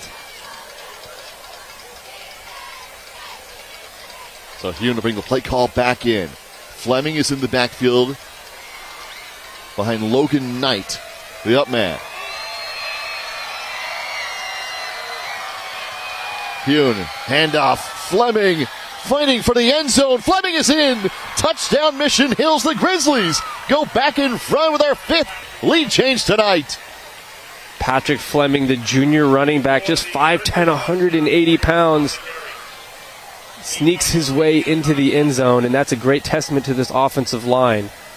Blocking up front, charging forward, getting into the end zone. Great job by Patrick Fleming. And just his 6th carry of the year. Coming into tonight, Giovanni Harder just went on injured for Mission Hills. Had 140 carries. Nobody else is even close for Mission Hills. And on Fleming's just 6th touch of the game and of the season, it's into the end zone for his 2nd TD. Here is the extra point. It is up and good. And we have 8:21 left to go as Fleming gets into the end zone. 27-21. Mission Hills back in front by 6. Deep into the 4th quarter tonight. And our top 4 matchup, Game Time on Your View, is brought to you by Palomar Health.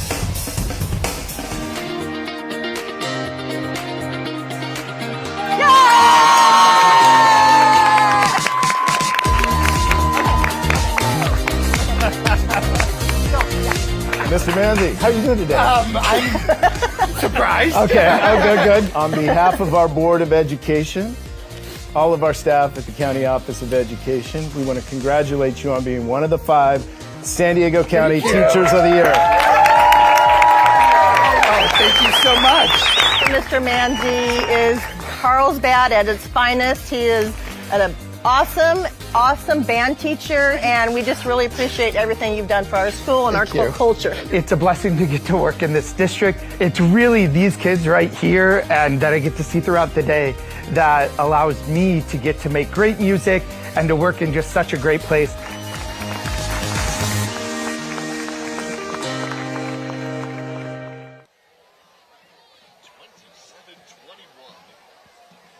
This matchup tonight, the numbers 3 and 4 teams in the San Diego section.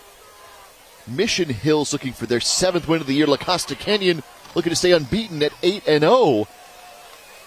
And back and forth we have gone deep into the 4th quarter with 8:21 to play. Jack Cronin, Drew Ferris.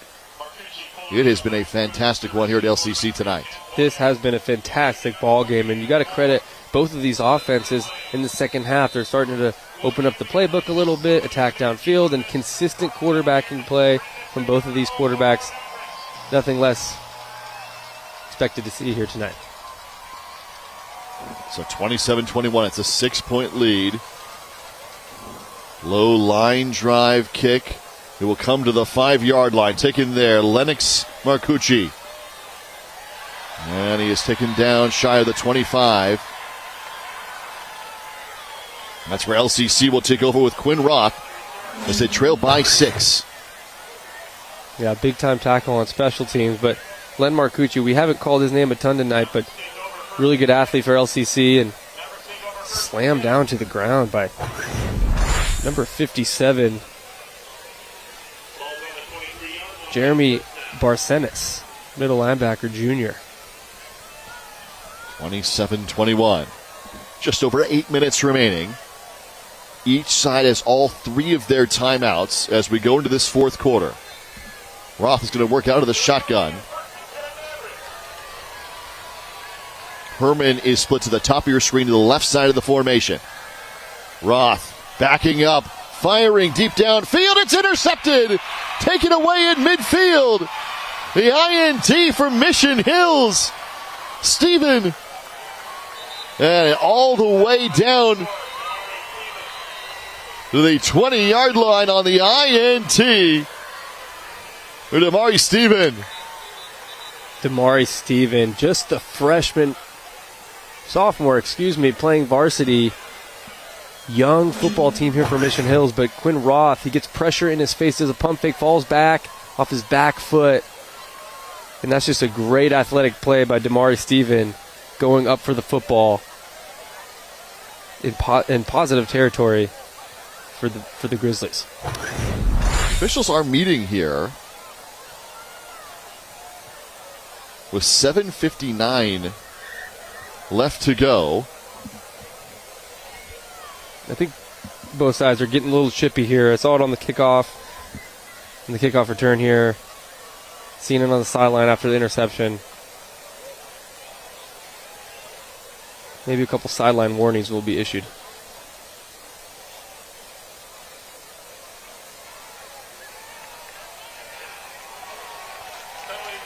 So it's a block in the back on the return. The interception stands, but it's going to be a penalty against Mission Hills after Stephen took it away. So Grizzlies will have the football. It's our first turnover of the night. Two great offenses going back and forth in this game. And our first takeaway goes to the Grizzlies. Advantage the Grizzlies here in the turnover battle, or the turnover column. Another opportunity for the Grizzlies to go ahead in this ball game. And LCC, they've scored all but one drive here tonight. So it's a big time turnover for the Grizzlies.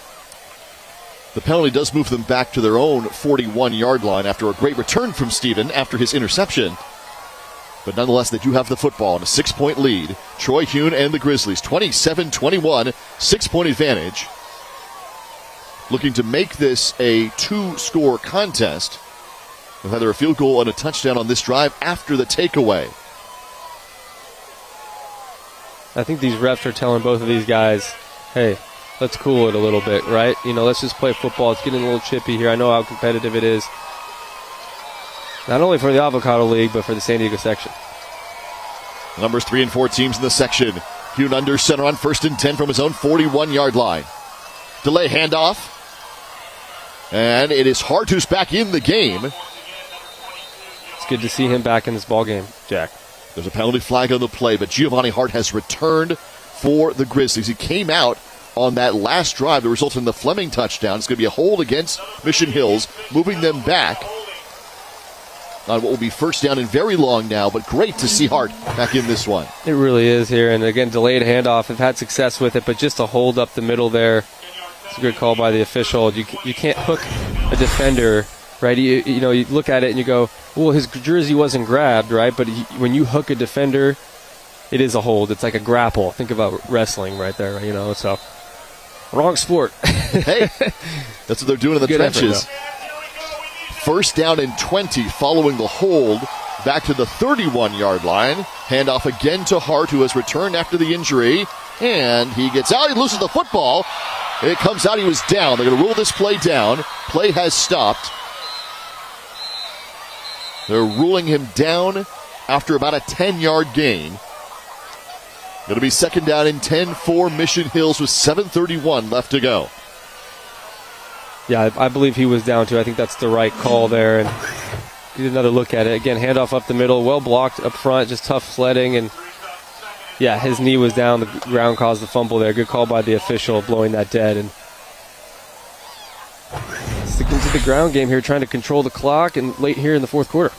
Another injury for La Costa Canyon on that defense, which has been hit by injuries tonight. It was an 8-yard gain officially for Hart. Second and 12 on the way with 7:31 remaining in the game at a 6-point Mission Hills advantage.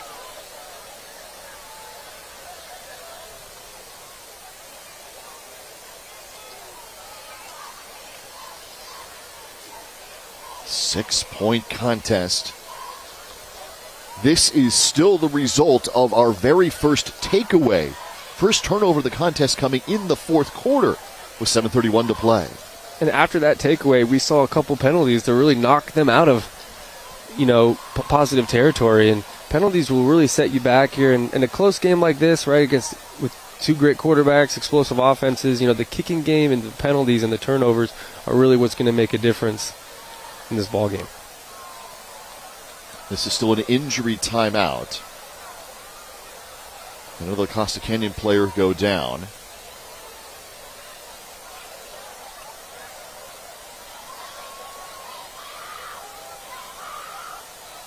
7:31 remaining in this game.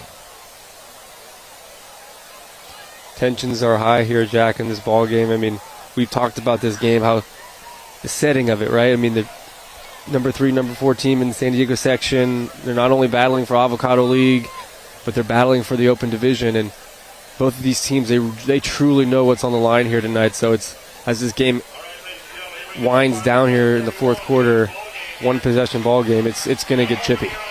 2nd down and 12.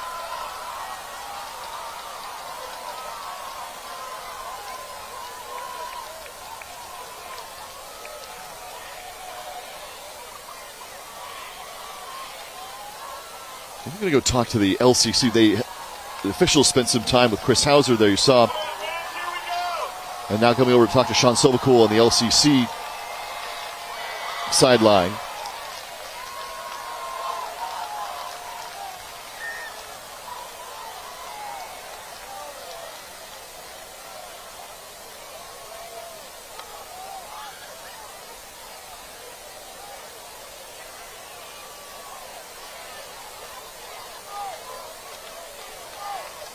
Fifteenth year head coach of the Mavericks.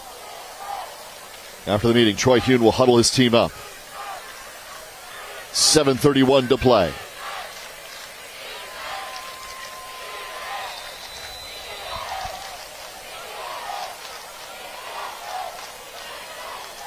Hune throws far side, passes to play. It's Roberson, makes a great move.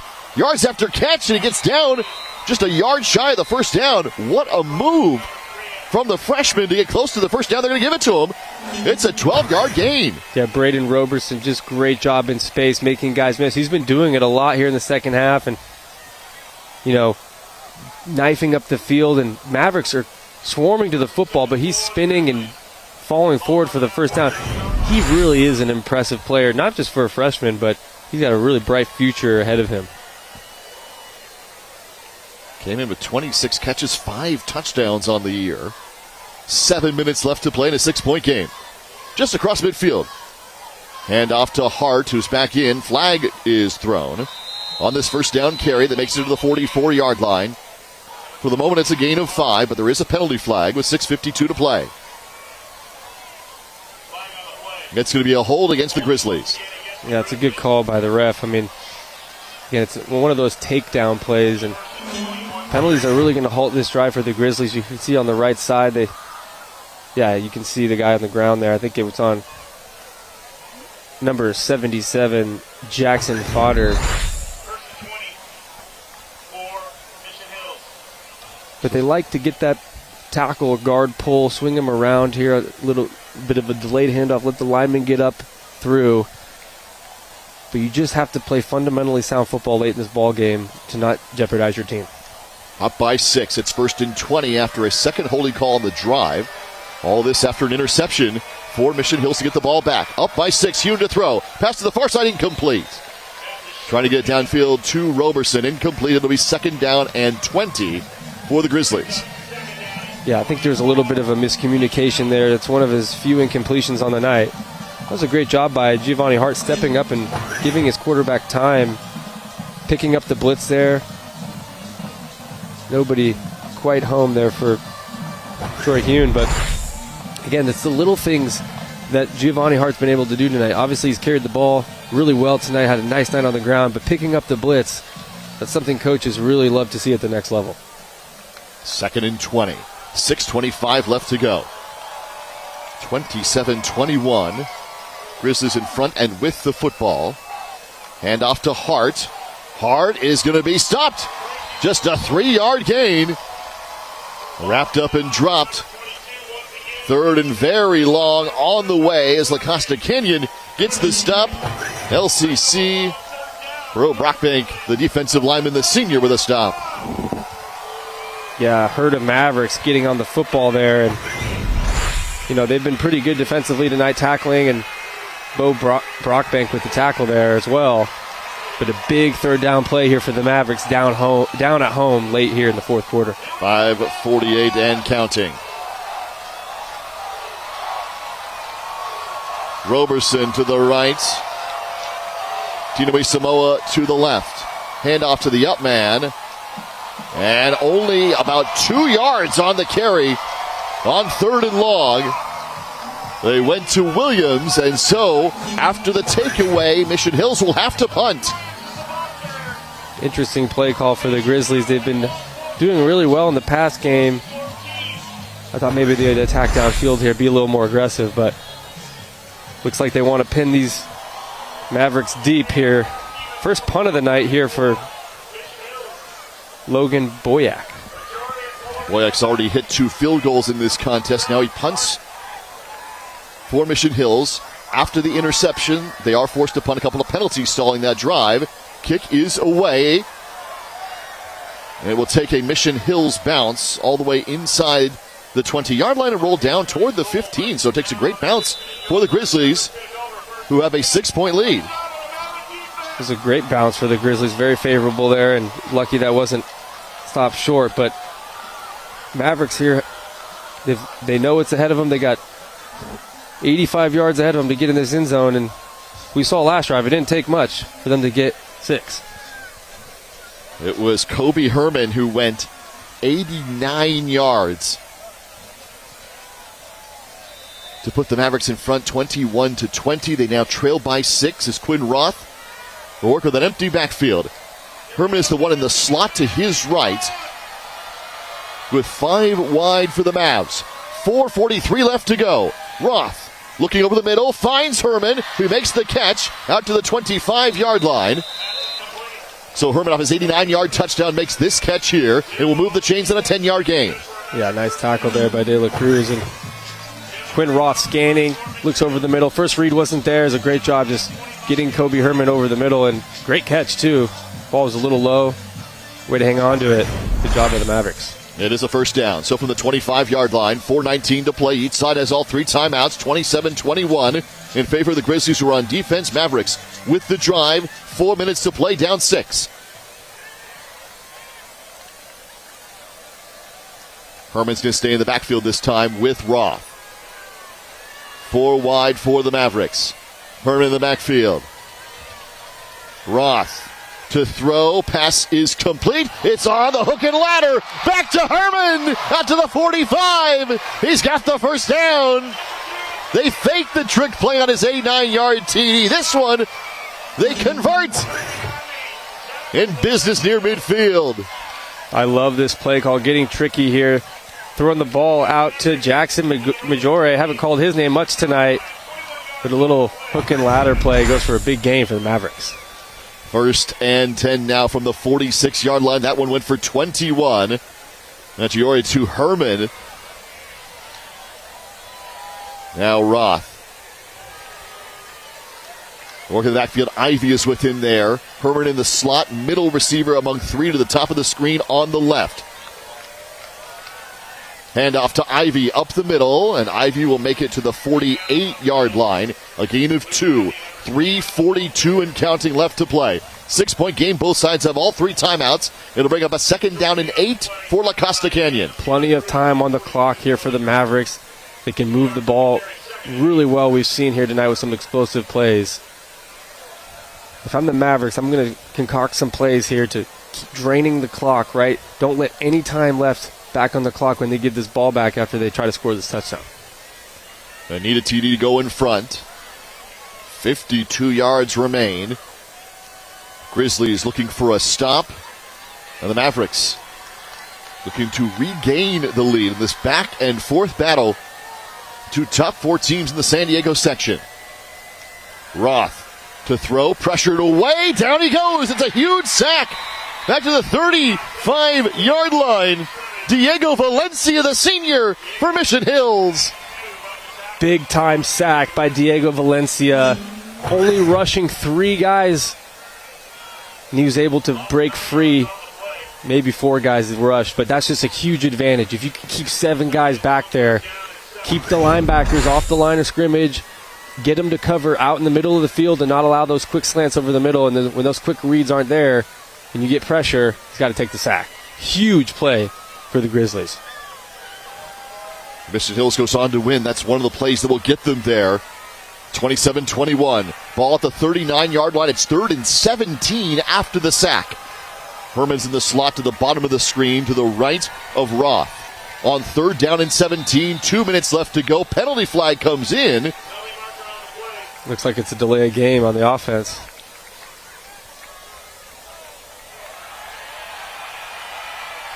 It is a delay of game on the Mavericks. 3rd and 22 on the way now with 2 minutes left to play. That was a big penalty. Although it's only 5 yards, but it makes it 3rd in a country mile here after that sack. So now with the sack and the penalty, you need 22 yards to convert. You have 2 plays to do it, 3rd and 4th down. You're going for it no matter what. It's definitely two down or 4 down territory, excuse me. So 4 wide, see how much of it they can get back. Over the middle, pass complete to Herman. Herman has the ability to do that. He spins away. Across the 40, flag comes in. And out to the 44-yard line goes Kobe Herman. So they do get a chunk back, at least half of those yards back. However, there is another penalty flag that was thrown on the play. In this 6-point game, 1:45 to play. Each side with 3 timeouts. Penalty upcoming on this conversion.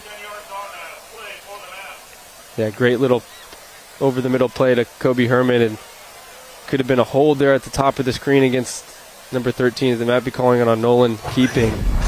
Let's see if it's going to be, could be a holding call on.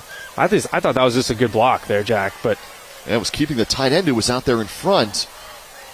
That's the only thing I maybe could have seen that would have been called against the Mavericks, but didn't see any face mask. And so here's the question: if it is against the Mavericks, do you accept the penalty? I think you accept it. So it'd be 3rd down and like 32 yards or something like that. Yeah, it's gonna be a hold. Yeah, it must have called it on Nolan keeping, and I don't really love the call. I mean, I could see it kind of, but I mean, there's some calls there haven't been calling either on holding for the other team. So now look at it. The flag comes into the top of the screen, so it looks like 85 keeping the tight end who was out blocking, and that's what got the holding call. So now it's 3rd and 23. Ball back at the 33-yard line. Same scenario for LCC. You've got to get the first down on 2 plays. A lot of clock was eaten up there, too, and these are valuable seconds here deep in your own territory. 3rd and 23. Roth stepping up, firing deep, going downfield, and this one is intercepted. It's Roberson who pulls it down the INT to try and seal the game for Mission Hills. Braden Roberson, big play on defense, and he's had a nice night on the other side of the ball, but he comes up huge there with the interception, getting the 2nd turnover of the night against the Mavericks. And Quinn Roth, he just steps up in the pocket, lets this one rip. And it's triple coverage almost against Jackson Majori. And Braden Roberson making the pick, coming up huge here for the Grizzlies late in the 4th quarter. Now, LCC still has 3 timeouts, but the Roberson interception, by the way, the Diego Valencia sack on that play, huge on the drive for Mission Hills as well. So Hune give it to Giovanni Hartz. Hartz staying upright and out to the 15-yard line. LCC will call their first of 3 timeouts. 1:26 remaining here in the game. And back to what you just said, Jack, about that sack by Diego Valencia. Huge play on defense just to push this offense back. And when your back is against the wall here, we can get another look at this last play here, the interception. And Quinn Roth, this is the sack. Diego Valencia coming up huge making that sack. And he hasn't been sacked a lot this season. He hasn't been disrupted on the offensive side of the ball. And again, this was a big challenge here for these Mavericks here at home, going against a really good Grizzly team, let alone their defense, but just force them into 3rd and long. And then the play, the end of the drive here, Roberson, who's been huge on offense, the freshman coming up big. Yeah, and they drop back 8 defenders here, knowing that they're going to look to go deep, and Jackson Majori, we haven't called his name a ton tonight, but Mission Hills, they knew exactly who he was because they had 3 guys on him. And again, Braden Roberson, big-time play for the freshman here on the road against the Mavericks. So 1 of 3 timeouts down, 1:26 left to go. With the ball at the 16-yard line.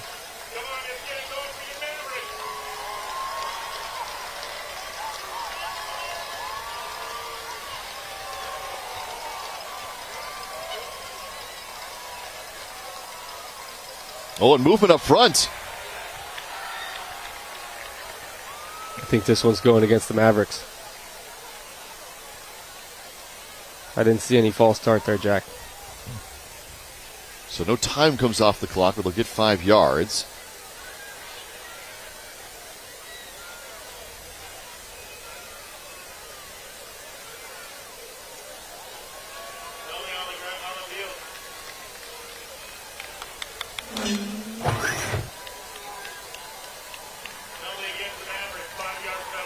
Yeah, I think that's going against the defense here.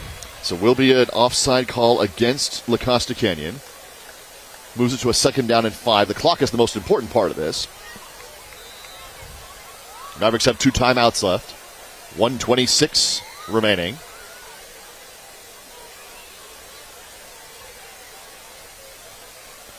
These next few plays will be crucial here for the Grizzlies, just getting a few first downs to close this ball game out. But Troy Hune, give him credit tonight. He's battled all night. Multiple lead changes, finding his open receivers, leading drives. Only 1 punt for both of these teams here tonight, just capitalizing here on offense. 2 INTs for Mission Hills. 1 for Stephen, 1 for Roberson. And off to Hart. And Hart is going to be stopped shy of the first down. So now they'll take their 2nd timeout. With 1:19 left to go. And Giovanni Hart, again, with the carry here, he's probably close to over 100 yards rushing if he's not already. And just tough sledding and a herd of Mavericks bringing him down. And it's kind of been the story here tonight. You know, I thought there'd be... We have seen some explosive plays on the field. I thought maybe we'd see a higher scoring game here tonight, given both of these offenses and these receivers and quarterbacks, right? But the ground game for both of these teams have really stepped up here. Kobe Herman for the Mavericks, Giovanni Hart for the Grizzlies. Just controlling the clock, trying to play keep away from each other here tonight. It's more of a chess match here than anything. 2 late interceptions for Mission Hills after they took the lead late. 27-21. 1 more timeout left for LCC. If Mission Hills can convert here, they can put the game away. If not, they'll have to punt, and LCC will have 1 more chance with about a minute left, or less than that. That's all they really need. I mean, this is an explosive offense for the Mavericks. So a big 4 yards here. 1:19 to go in a 6-point game. They pitch it back. It's Hart with the carry, and Hart's upended. He's stopped. LCC will call the timeout with 1:15 left to go.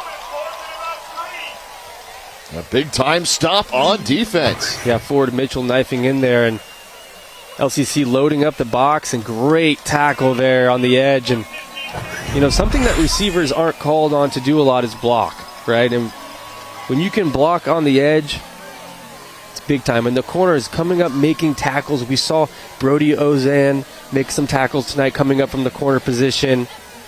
And now Ford Mitchell, the junior, going up there making a play, and a big-time stop for the Mavericks. So LCC's out of timeouts, but the Grizzlies will have to punt away to them and give Quinn Roth and the offense 1 more chance. Can Kobe Herman come up with some more magic? Already seen him with an 89-yard touchdown run in this game. Yeah, they might go after this punt here. I mean, we saw kind of a high punt snap on the previous punt for Mission Hills, but you know, they got to talk about on offense. What are they going to do here? It's going to be a hurry-up offense. I don't think they have any more timeouts, right, Jack? So they're out of timeouts. About a minute left, a little over a minute left to play. They're going to work the sidelines. And Mission Hills, defensively here, they have to be stout and keeping everything in front of them.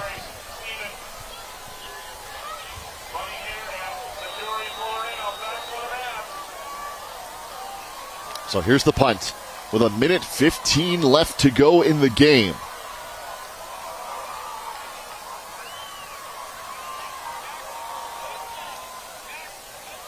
Kick is away. It's a short one.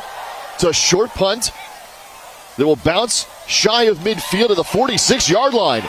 So a short field for LCC. No timeouts, only 1:06 left to go, but only 46 yards to do it. Really short field for LCC in very favorable field position, and that's kind of where the kicking game comes in. And when you can swing the field and make it a really long field for the opposing team, it's a huge advantage. But LCC with very favorable field position on the plus side of the 50 here with just over a minute left to go. Officially, it's at the 45-yard line. So Quinn Roth working out of the shotgun. Herman's in the slot to his right. 5 wide receivers. Roth looking to throw. Pass is caught inside the 30-yard line, and down to the 27 goes Jackson Maggiore. Less than a minute to go. They'll reset the chains. The clock stops 59 seconds. Roth under center spikes the football. So it stops with 55 seconds remaining. No timeouts for the Mavericks, so they stop the clock. It'll be 2nd down and 10 from the 35-yard line down to the 28 with 55 seconds left to go from the 28-yard line. Yeah, Quinn Roth just scanning again and finding Jackson Maggiore, and he's just laying that ball right in the zone there.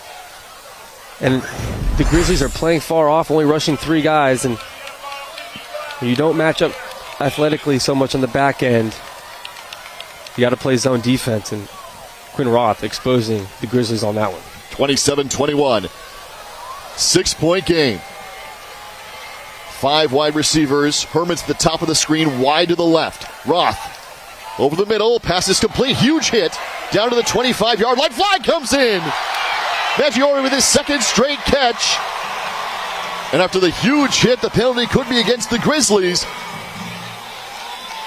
Yeah, Daniel De La Cruz, he's going to be called here for a penalty that I don't necessarily agree with, but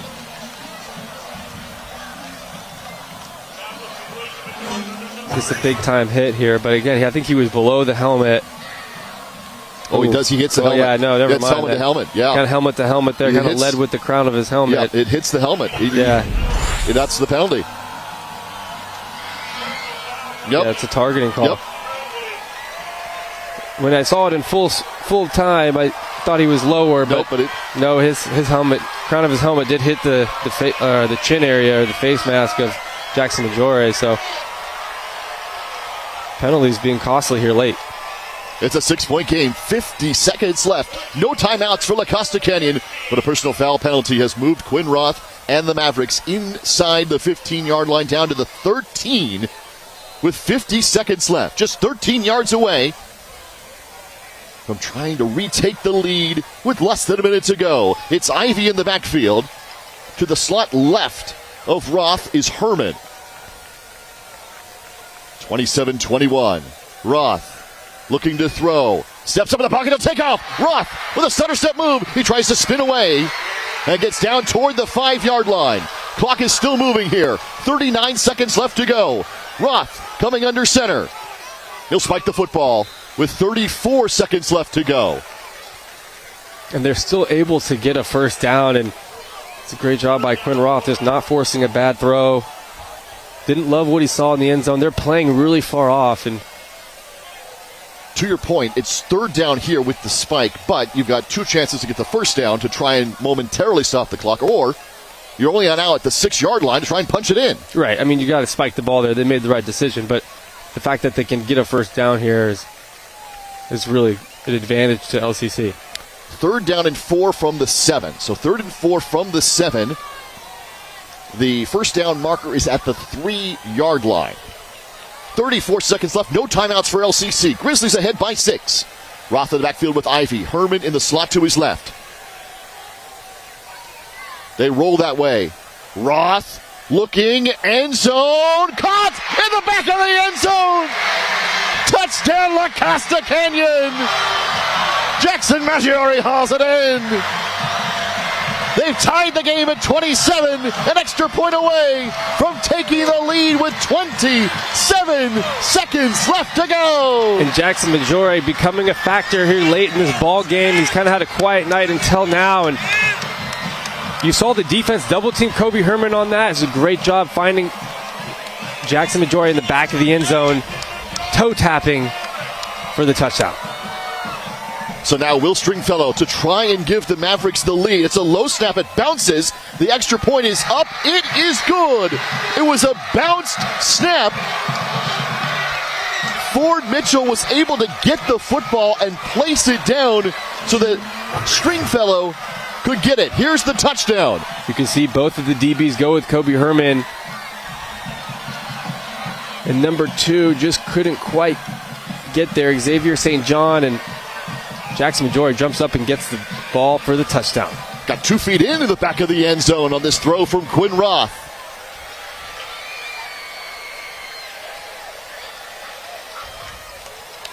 What a catch. Jackson Majore, really great athlete, highly skilled receiver. I think he's going to have a really nice career at the next level. And so it's a 1-point lead with 27 seconds left to go in the game. Mavericks now lead by 1. Grizzlies have all 3 timeouts and 27 seconds left. Mavericks are going to send out Nolan Keeping to kick this one here with 27 seconds remaining.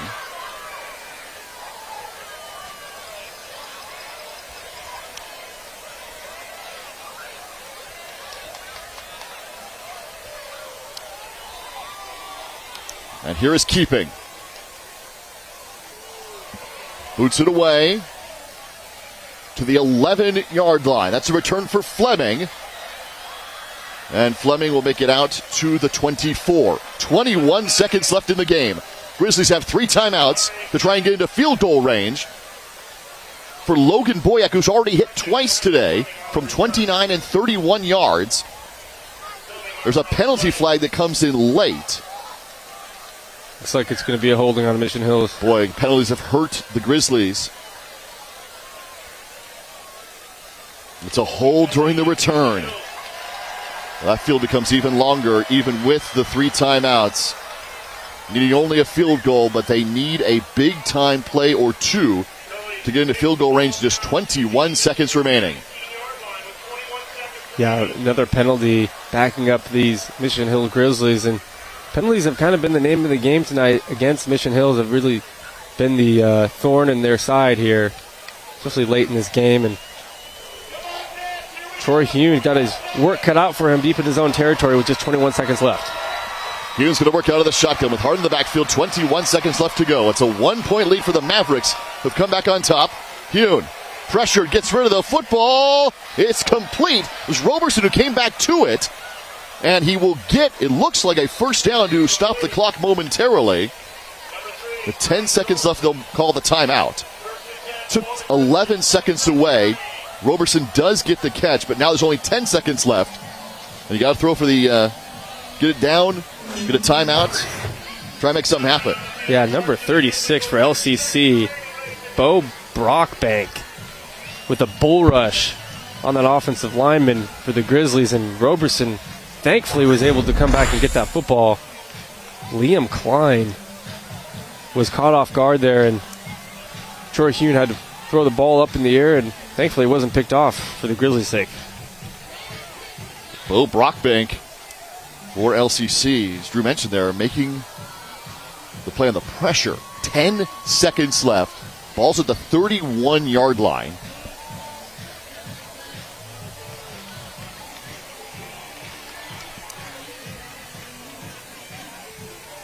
Two timeouts for the Grizzlies and 10 seconds left to go.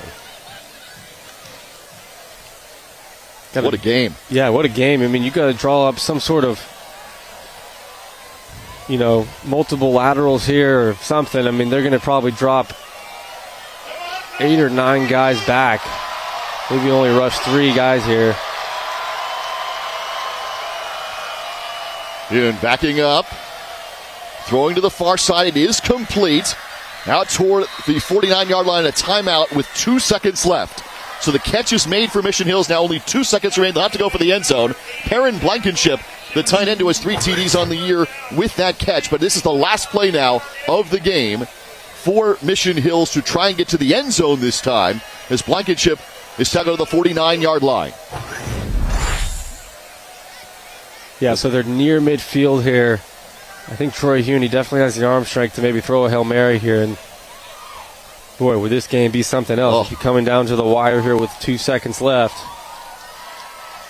This has been outstanding this evening. The numbers 3 and 4 teams in San Diego matching up to a 1-point game with 2 seconds left.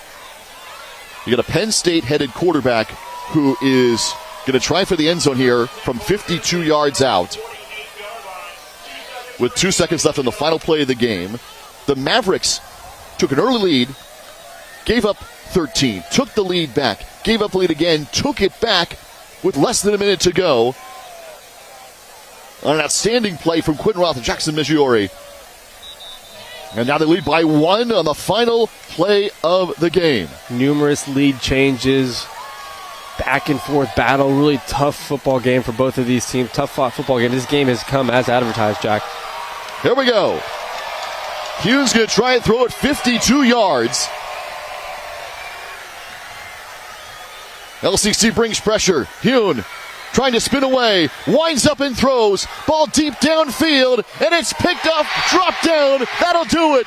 The Mavericks have come all the way back to win it. 28-27. LCC unbeaten at 8-0 on the season. What a game. What a ball game for both of these teams. Really hard-fought battle, 28-27. LCC comes back and wins it at home. Really well-deserved victory for the Mavericks and really tough loss here for the Grizzlies, Jack. It was going to be that way for whoever came up short in what we went down to a 1-point game. Lead changes back and forth. These two outstanding teams. It's La Costa Canyon that remains perfect on the year. LCC remaining perfect, like you said, 8-0 and leading the Avocado League and definitely solidifying their reason for being in the top 4 and competing in the open division. But you got to give your hats off to both of these ball clubs and both of these coaching staffs. Really hard-fought battle, well-coached kids, great culture for both of these programs, and these are young teams. There's not a lot of seniors on both sides for the opponents here tonight for LCC and the Grizzlies.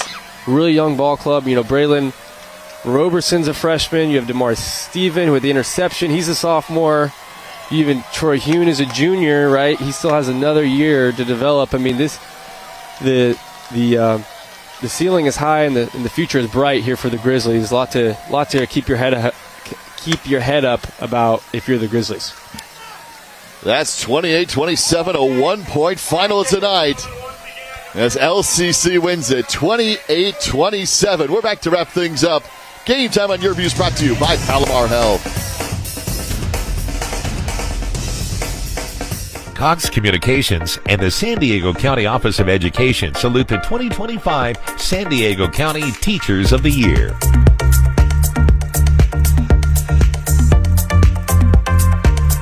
Cox presents Salute to Teachers. Be inspired by their stories and celebrate their accomplishments in a 30-minute education special. Watch Cox presents Salute to Teachers, only on Your View. Sometimes people create their own perceptions of what I can and can't do. There are millions of people like me. They are overlooked and underestimated. It's my thing to feel. I don't want someone else to tell me how I should feel. People made me have different views on it, but I learned my version of autism and I embraced that. It takes a lot to be able to get to the pride part of disability because we live in an ableist society. It doesn't matter the disability that you have. You have to love it and you have to love yourself. It took me a while to understand that I'm one of a kind. I have a mind, I have a heart, I have a passion. I'm very proud to be myself. Unique. Lovable. Awesome. Kind. It's who I am, sitting or standing. Disability pride matters to me. Say disability. Say disability. Say disability. With pride. With pride. Say disability. With pride. Fall has arrived, and with it, a chilling invitation to a spooktacular celebration. Fall Fright Fest on your view. From classic horrors to modern-day frights, we've got something to scare the living daylights out of you. Prepare yourselves for a frightfully good time with a curated collection of films that'll leave you haunted long after the credits roll. Enjoy a spine-tingling October with Fall Fright Fest on your view. Final tonight in the San Diego section.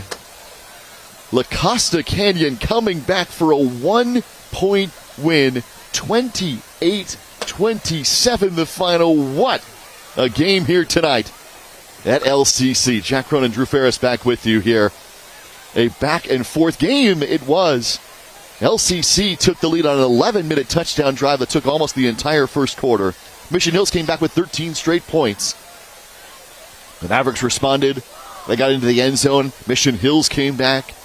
And in the final minute of the game, it was LCC with the victory. Tonight's player of the game is brought to you by Palomar Health. Champions aren't made overnight. They're created through practice, determination, and dedication. Palomar Health, champions of healthcare, champions for you. Kobe Herman is your player of the game. Kobe Herman, what an excellent game he had. And on the ground and in the air, stumbling in for the first touchdown of the game. Kobe Herman, really well-deserved player of the game, and saw him here with a little fake end around and juking defenders, and really seeing his top-end speed running down the field for a huge gain and a touchdown here in the second half of this ball game. And Kobe Herman doing it all himself here. Quinn Roth finding Kobe Herman over the middle.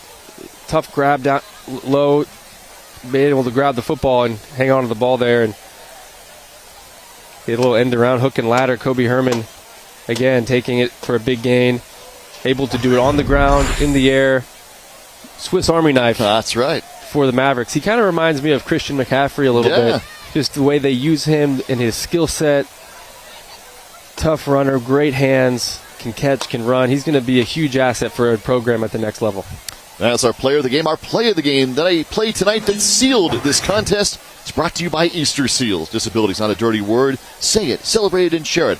Help us define disability and share your story at disabilitypride.com. The play that sealed this game. Drew, the final touchdown. Yeah, Jackson Majori here catching the ball in the end zone, but Quinn Roth sprinting out to his left, opening up his shoulders and throwing the ball where only his man can get it. And Jackson Majori jumping up, keeping a foot in bound, and making the touchdown. Great play for the Mavericks to seal the game. Wrapping things up here on our final matchup in Week 8, 28-27, your final in favor of the La Costa Canyon Mavericks. Game time on your view brought to you by Palomar Health.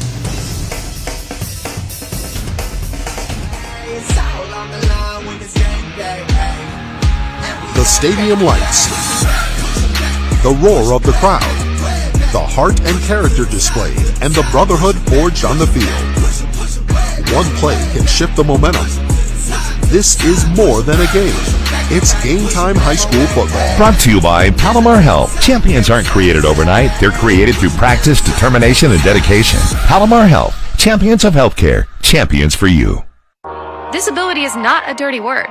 It takes a lot to be able to get to the pride part of disability because we live in an ableist society. There are millions of people like me. They are overlooked and underestimated. I have a mind, I have a heart, I have a passion. It's who I am, whether I'm sitting or standing. If I didn't have the disability, I wouldn't be the person that I am today. Say disability. With pride. If you're having trouble breathing, if you're having a lot of sinus infections, if your nose is dripping like a faucet, I can help you breathe easy. I'm Dr. Shaw, Palomar Health Ear, Nose, and Throat Surgeon. In less than an hour, we'll unplug that nose that's been so congested without an invasive surgery. It's painless. And by the next day, you're going to be breathing much easier. Contact us. I'll help you breathe easy.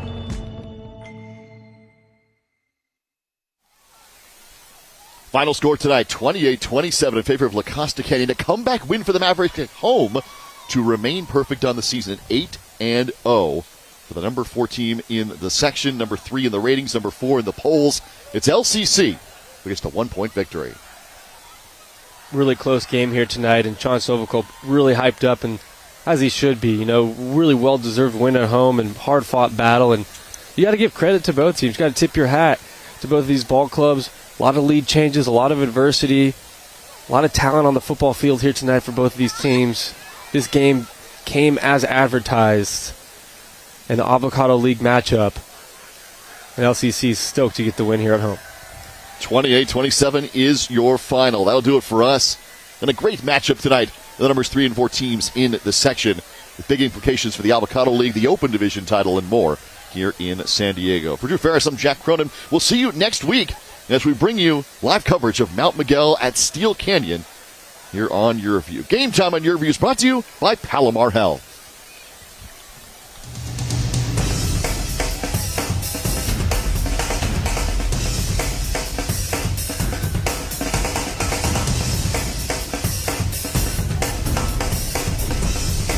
Sometimes people create their own perceptions of what I can and can't do. There are millions of people like me. They are overlooked and underestimated. It's my thing to feel. I don't want someone else to tell me how I should feel. People made me have different views on it, but I learned my version of autism and I embraced that. It takes a lot to be able to get to the pride part of disability because we live in an ableist society. It doesn't matter the disability that you have. You have to love it, and you have to love yourself. It took me a while to understand that I'm one of a kind. I have a mind, I have a heart, I have a passion. I'm very proud to be myself. Unique. Lovable. Awesome. Kind. It's who I am, sitting or standing. Disability pride matters to me. Say disability. Say disability. Say disability. With pride. With pride. Say disability. With pride.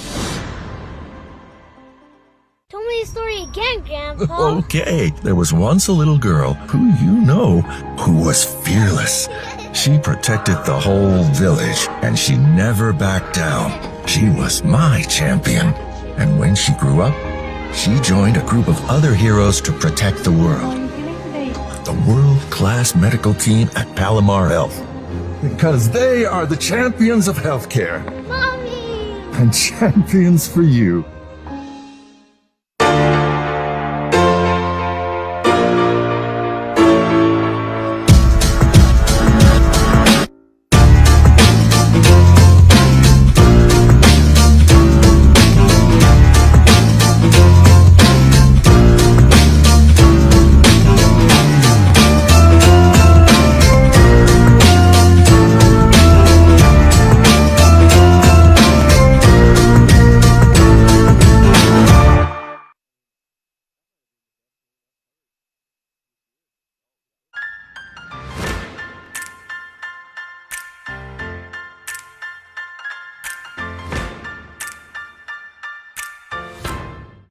You said you were certain that this was a costume party. Were you for imprint certain? Well, Certainty matters. So when you need the right high-quality promotional products, printed perfectly and guaranteed to arrive on time, that's the